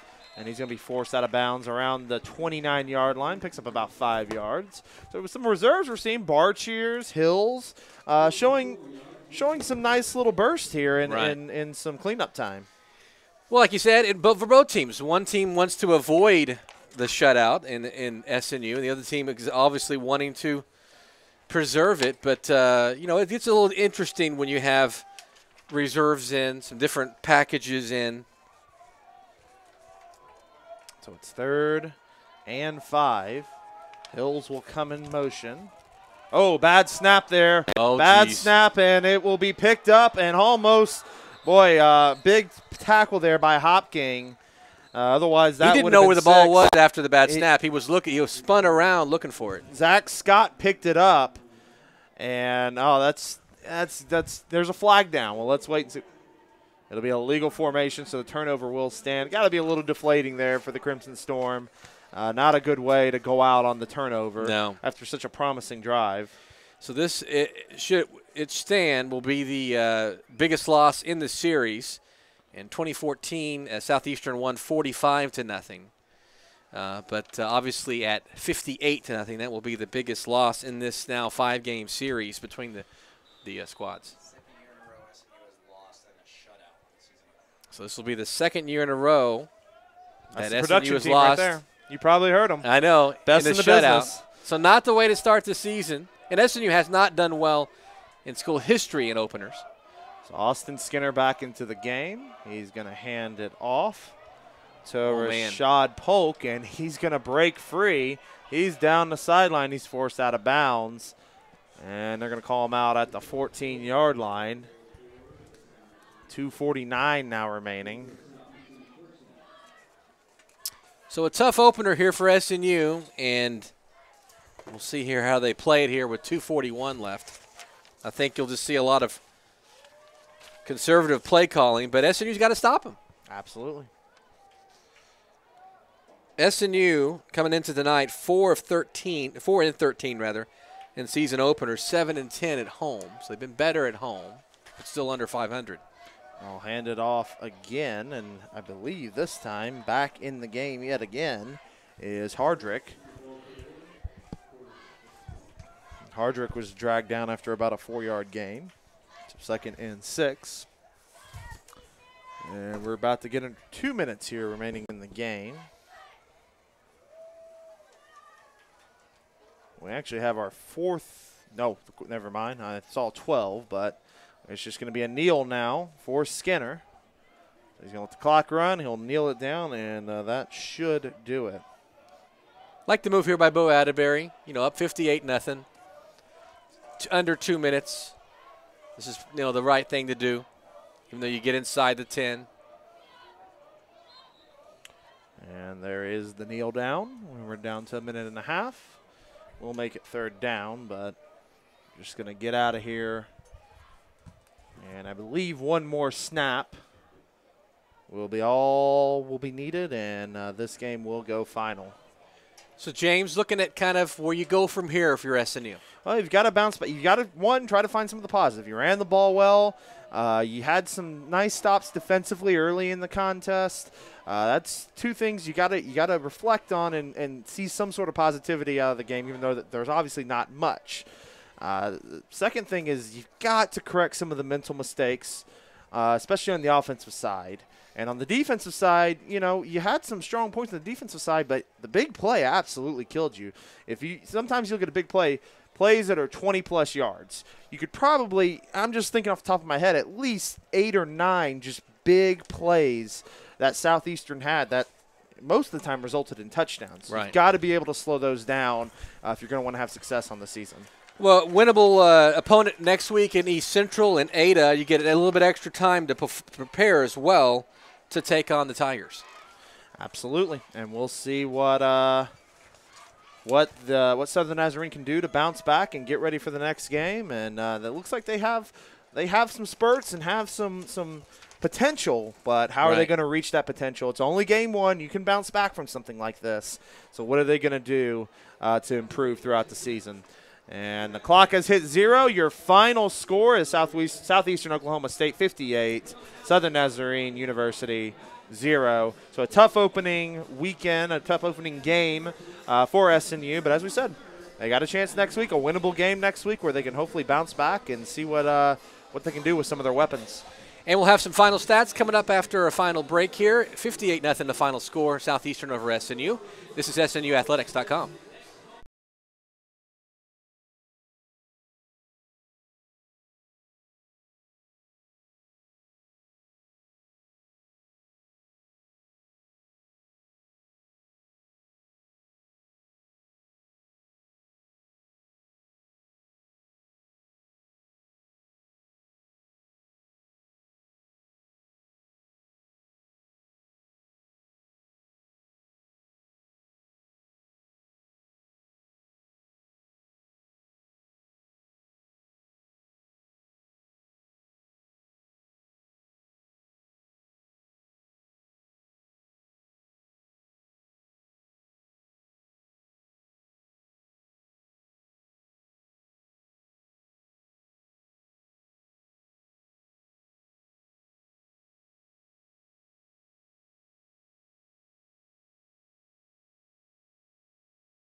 Final score here from SNU football field. Southeastern Oklahoma State 58, Southern Nazarene University 0. Some final stats for you. Let's start with the Southeastern offense on the day. If I can get the browser to move. Let's see. There we go. Cantwell on the day, 8 for 11, 226 yards, 3 touchdowns, all coming in the first half. He had a very nice evening. Kinsall, 5 of 7 on the day, 56 yards. And then Skinner 0 for 2 on the day. Polk actually finished with 7 carries, 94 yards, and 2 touchdowns. Nice average. Nice to come in when I believe he checked in midway through the third quarter. Right. Hardrick, 12 carries, 90 yards and a touchdown. Burks, 12 carries, 77 yards and a touchdown. Kinsall also had 2 carries for 9 yards. Receiving-wise, Taylor, 4 receptions, 118 yards, 2 touchdowns. White, 2 catches, 84 yards and a touchdown. Sims, 3 catches for 46 yards. And then defensively, Powell led the day with 7 tackles, including a tackle for loss. Ingram and Lester both added 6 tackles as well. Ingram also had the fumble recovery brought inside of the 5-yard line. For Southern Nazarene, Jacob Spady, 5 of 13, 50 yards. His long was 25, 70.8 quarterback rating. Hopkins came in relief, 2 of 7 for 15 yards. His long was 11, 46.6 rating. Rushing-wise for the Crimson Storm, Spady, 12 carries, 83 yards, average of 6.8. Nate Walker, 5 carries, 53 yards, 9.8. Zach Walker, 12 carries, 37 yards, that average of 3.1. Bart Cheers came in the fourth quarter, got 5 carries, 26 yards on the day. Ramos, 7 carries, 22 yards. And then Hills with 1 carry, 14 yards. Hopking just had that had a -4, so 1 carry for Hopking. Receiving-wise for Southern Nazarene, number 11, Rolfs, I guess. Is that correct? Parker. Huh? For Southern Nazarene, Parker. Yeah, it doesn't say that on the deal. 1 carry, 25 yards. One catch, 25 yards. Zach Walker, 2 catches for 9 yards. Brady, 1 catch for 11 yards. Nate Walker, 2 catches for 7 yards, and then Hills 1 catch for 4 yards. So not a whole lot. He only had 50 yards total, Absolutely. So not a whole lot right there. When it comes to the defense for Southern Nazarene, we'll switch there to defense. Jordan with 7 tackles, 2 assists on the day, 3 for Jackson, 5 for Harris, 4 for Hanson. Everybody else with 2 and 1. Tough day on the defense. 1 sack for Lloyd on the day. So tough on. Let's go to some of the team stats as well for both teams. For Southern Nazarene, 17 first downs to 20 from Southeastern. 202 rushing yards from Southeastern's 262. 65 passing yards for SNU compared to 282 for Southeastern on the day. And yards per play, SNU had about 4.11, and Southeastern had 9.54 on the day. And the special teams, we didn't really talk about it a lot in the broadcast, but the punt returns and everything, kick return yards for SNU actually had a lot, 9 for 156, 1 for 14 for Southeastern. But the punt returns, 5 for 128 for Southeastern, including that 93-yard punt return for a touchdown, only 1 punt return yard, and, of course, the 1 fumble, which kind of blew up a drive there that SNU would like to have back. So all ends up with 9 penalties, 82 yards for SNU, 9 penalties, 72 yards for Southeastern. All ends up in a 58-0 win for the Savage Storm over the Crimson Storm in the Battle of the Storms. The Battle of the Storms comes to an end, as we said, in advantage for Southeastern Oklahoma State. Joel, our next broadcast coming up in a few weeks. Coming up in a few weeks, September 23rd, a Saturday, 1 o'clock kickoff here from SNU Football Stadium against Arkansas Tech. And you'll have the broadcast right here at SNUathletics.com. And hopefully in between there, a couple ball games on the road against East Central and Harding, Crimson Storms can kind of right the ship in between that. And we'll have that broadcast right here, and you can watch it here. Of course, you can keep track of everything going on at SNU Athletics right here at SNUathletics.com. Also follow them on Facebook and Twitter. Anything else you want to add as we kind of wrap up? I think that will be about it. We'll look forward to seeing Southern Nazarene in a few weeks, and I expect a lot of improvements and expect to see where this team can grow from game one, because teams can come a long way from game one. You can see a whole different team by game 5, game 7, game 10, and game 12. So it'll be interesting to see how this team grows throughout the season. But we appreciate you joining us for game one, and we look forward to having you again here in a few weeks. For James Hill and our Crack production staff here has made it a great broadcast for you. Really appreciate you guys helping us tonight and did a great job. And for everybody here in the broadcast booth, thanks for joining us. Good night. Final score again, 58-0 Southeastern over Southern Nazarene. Have a good night.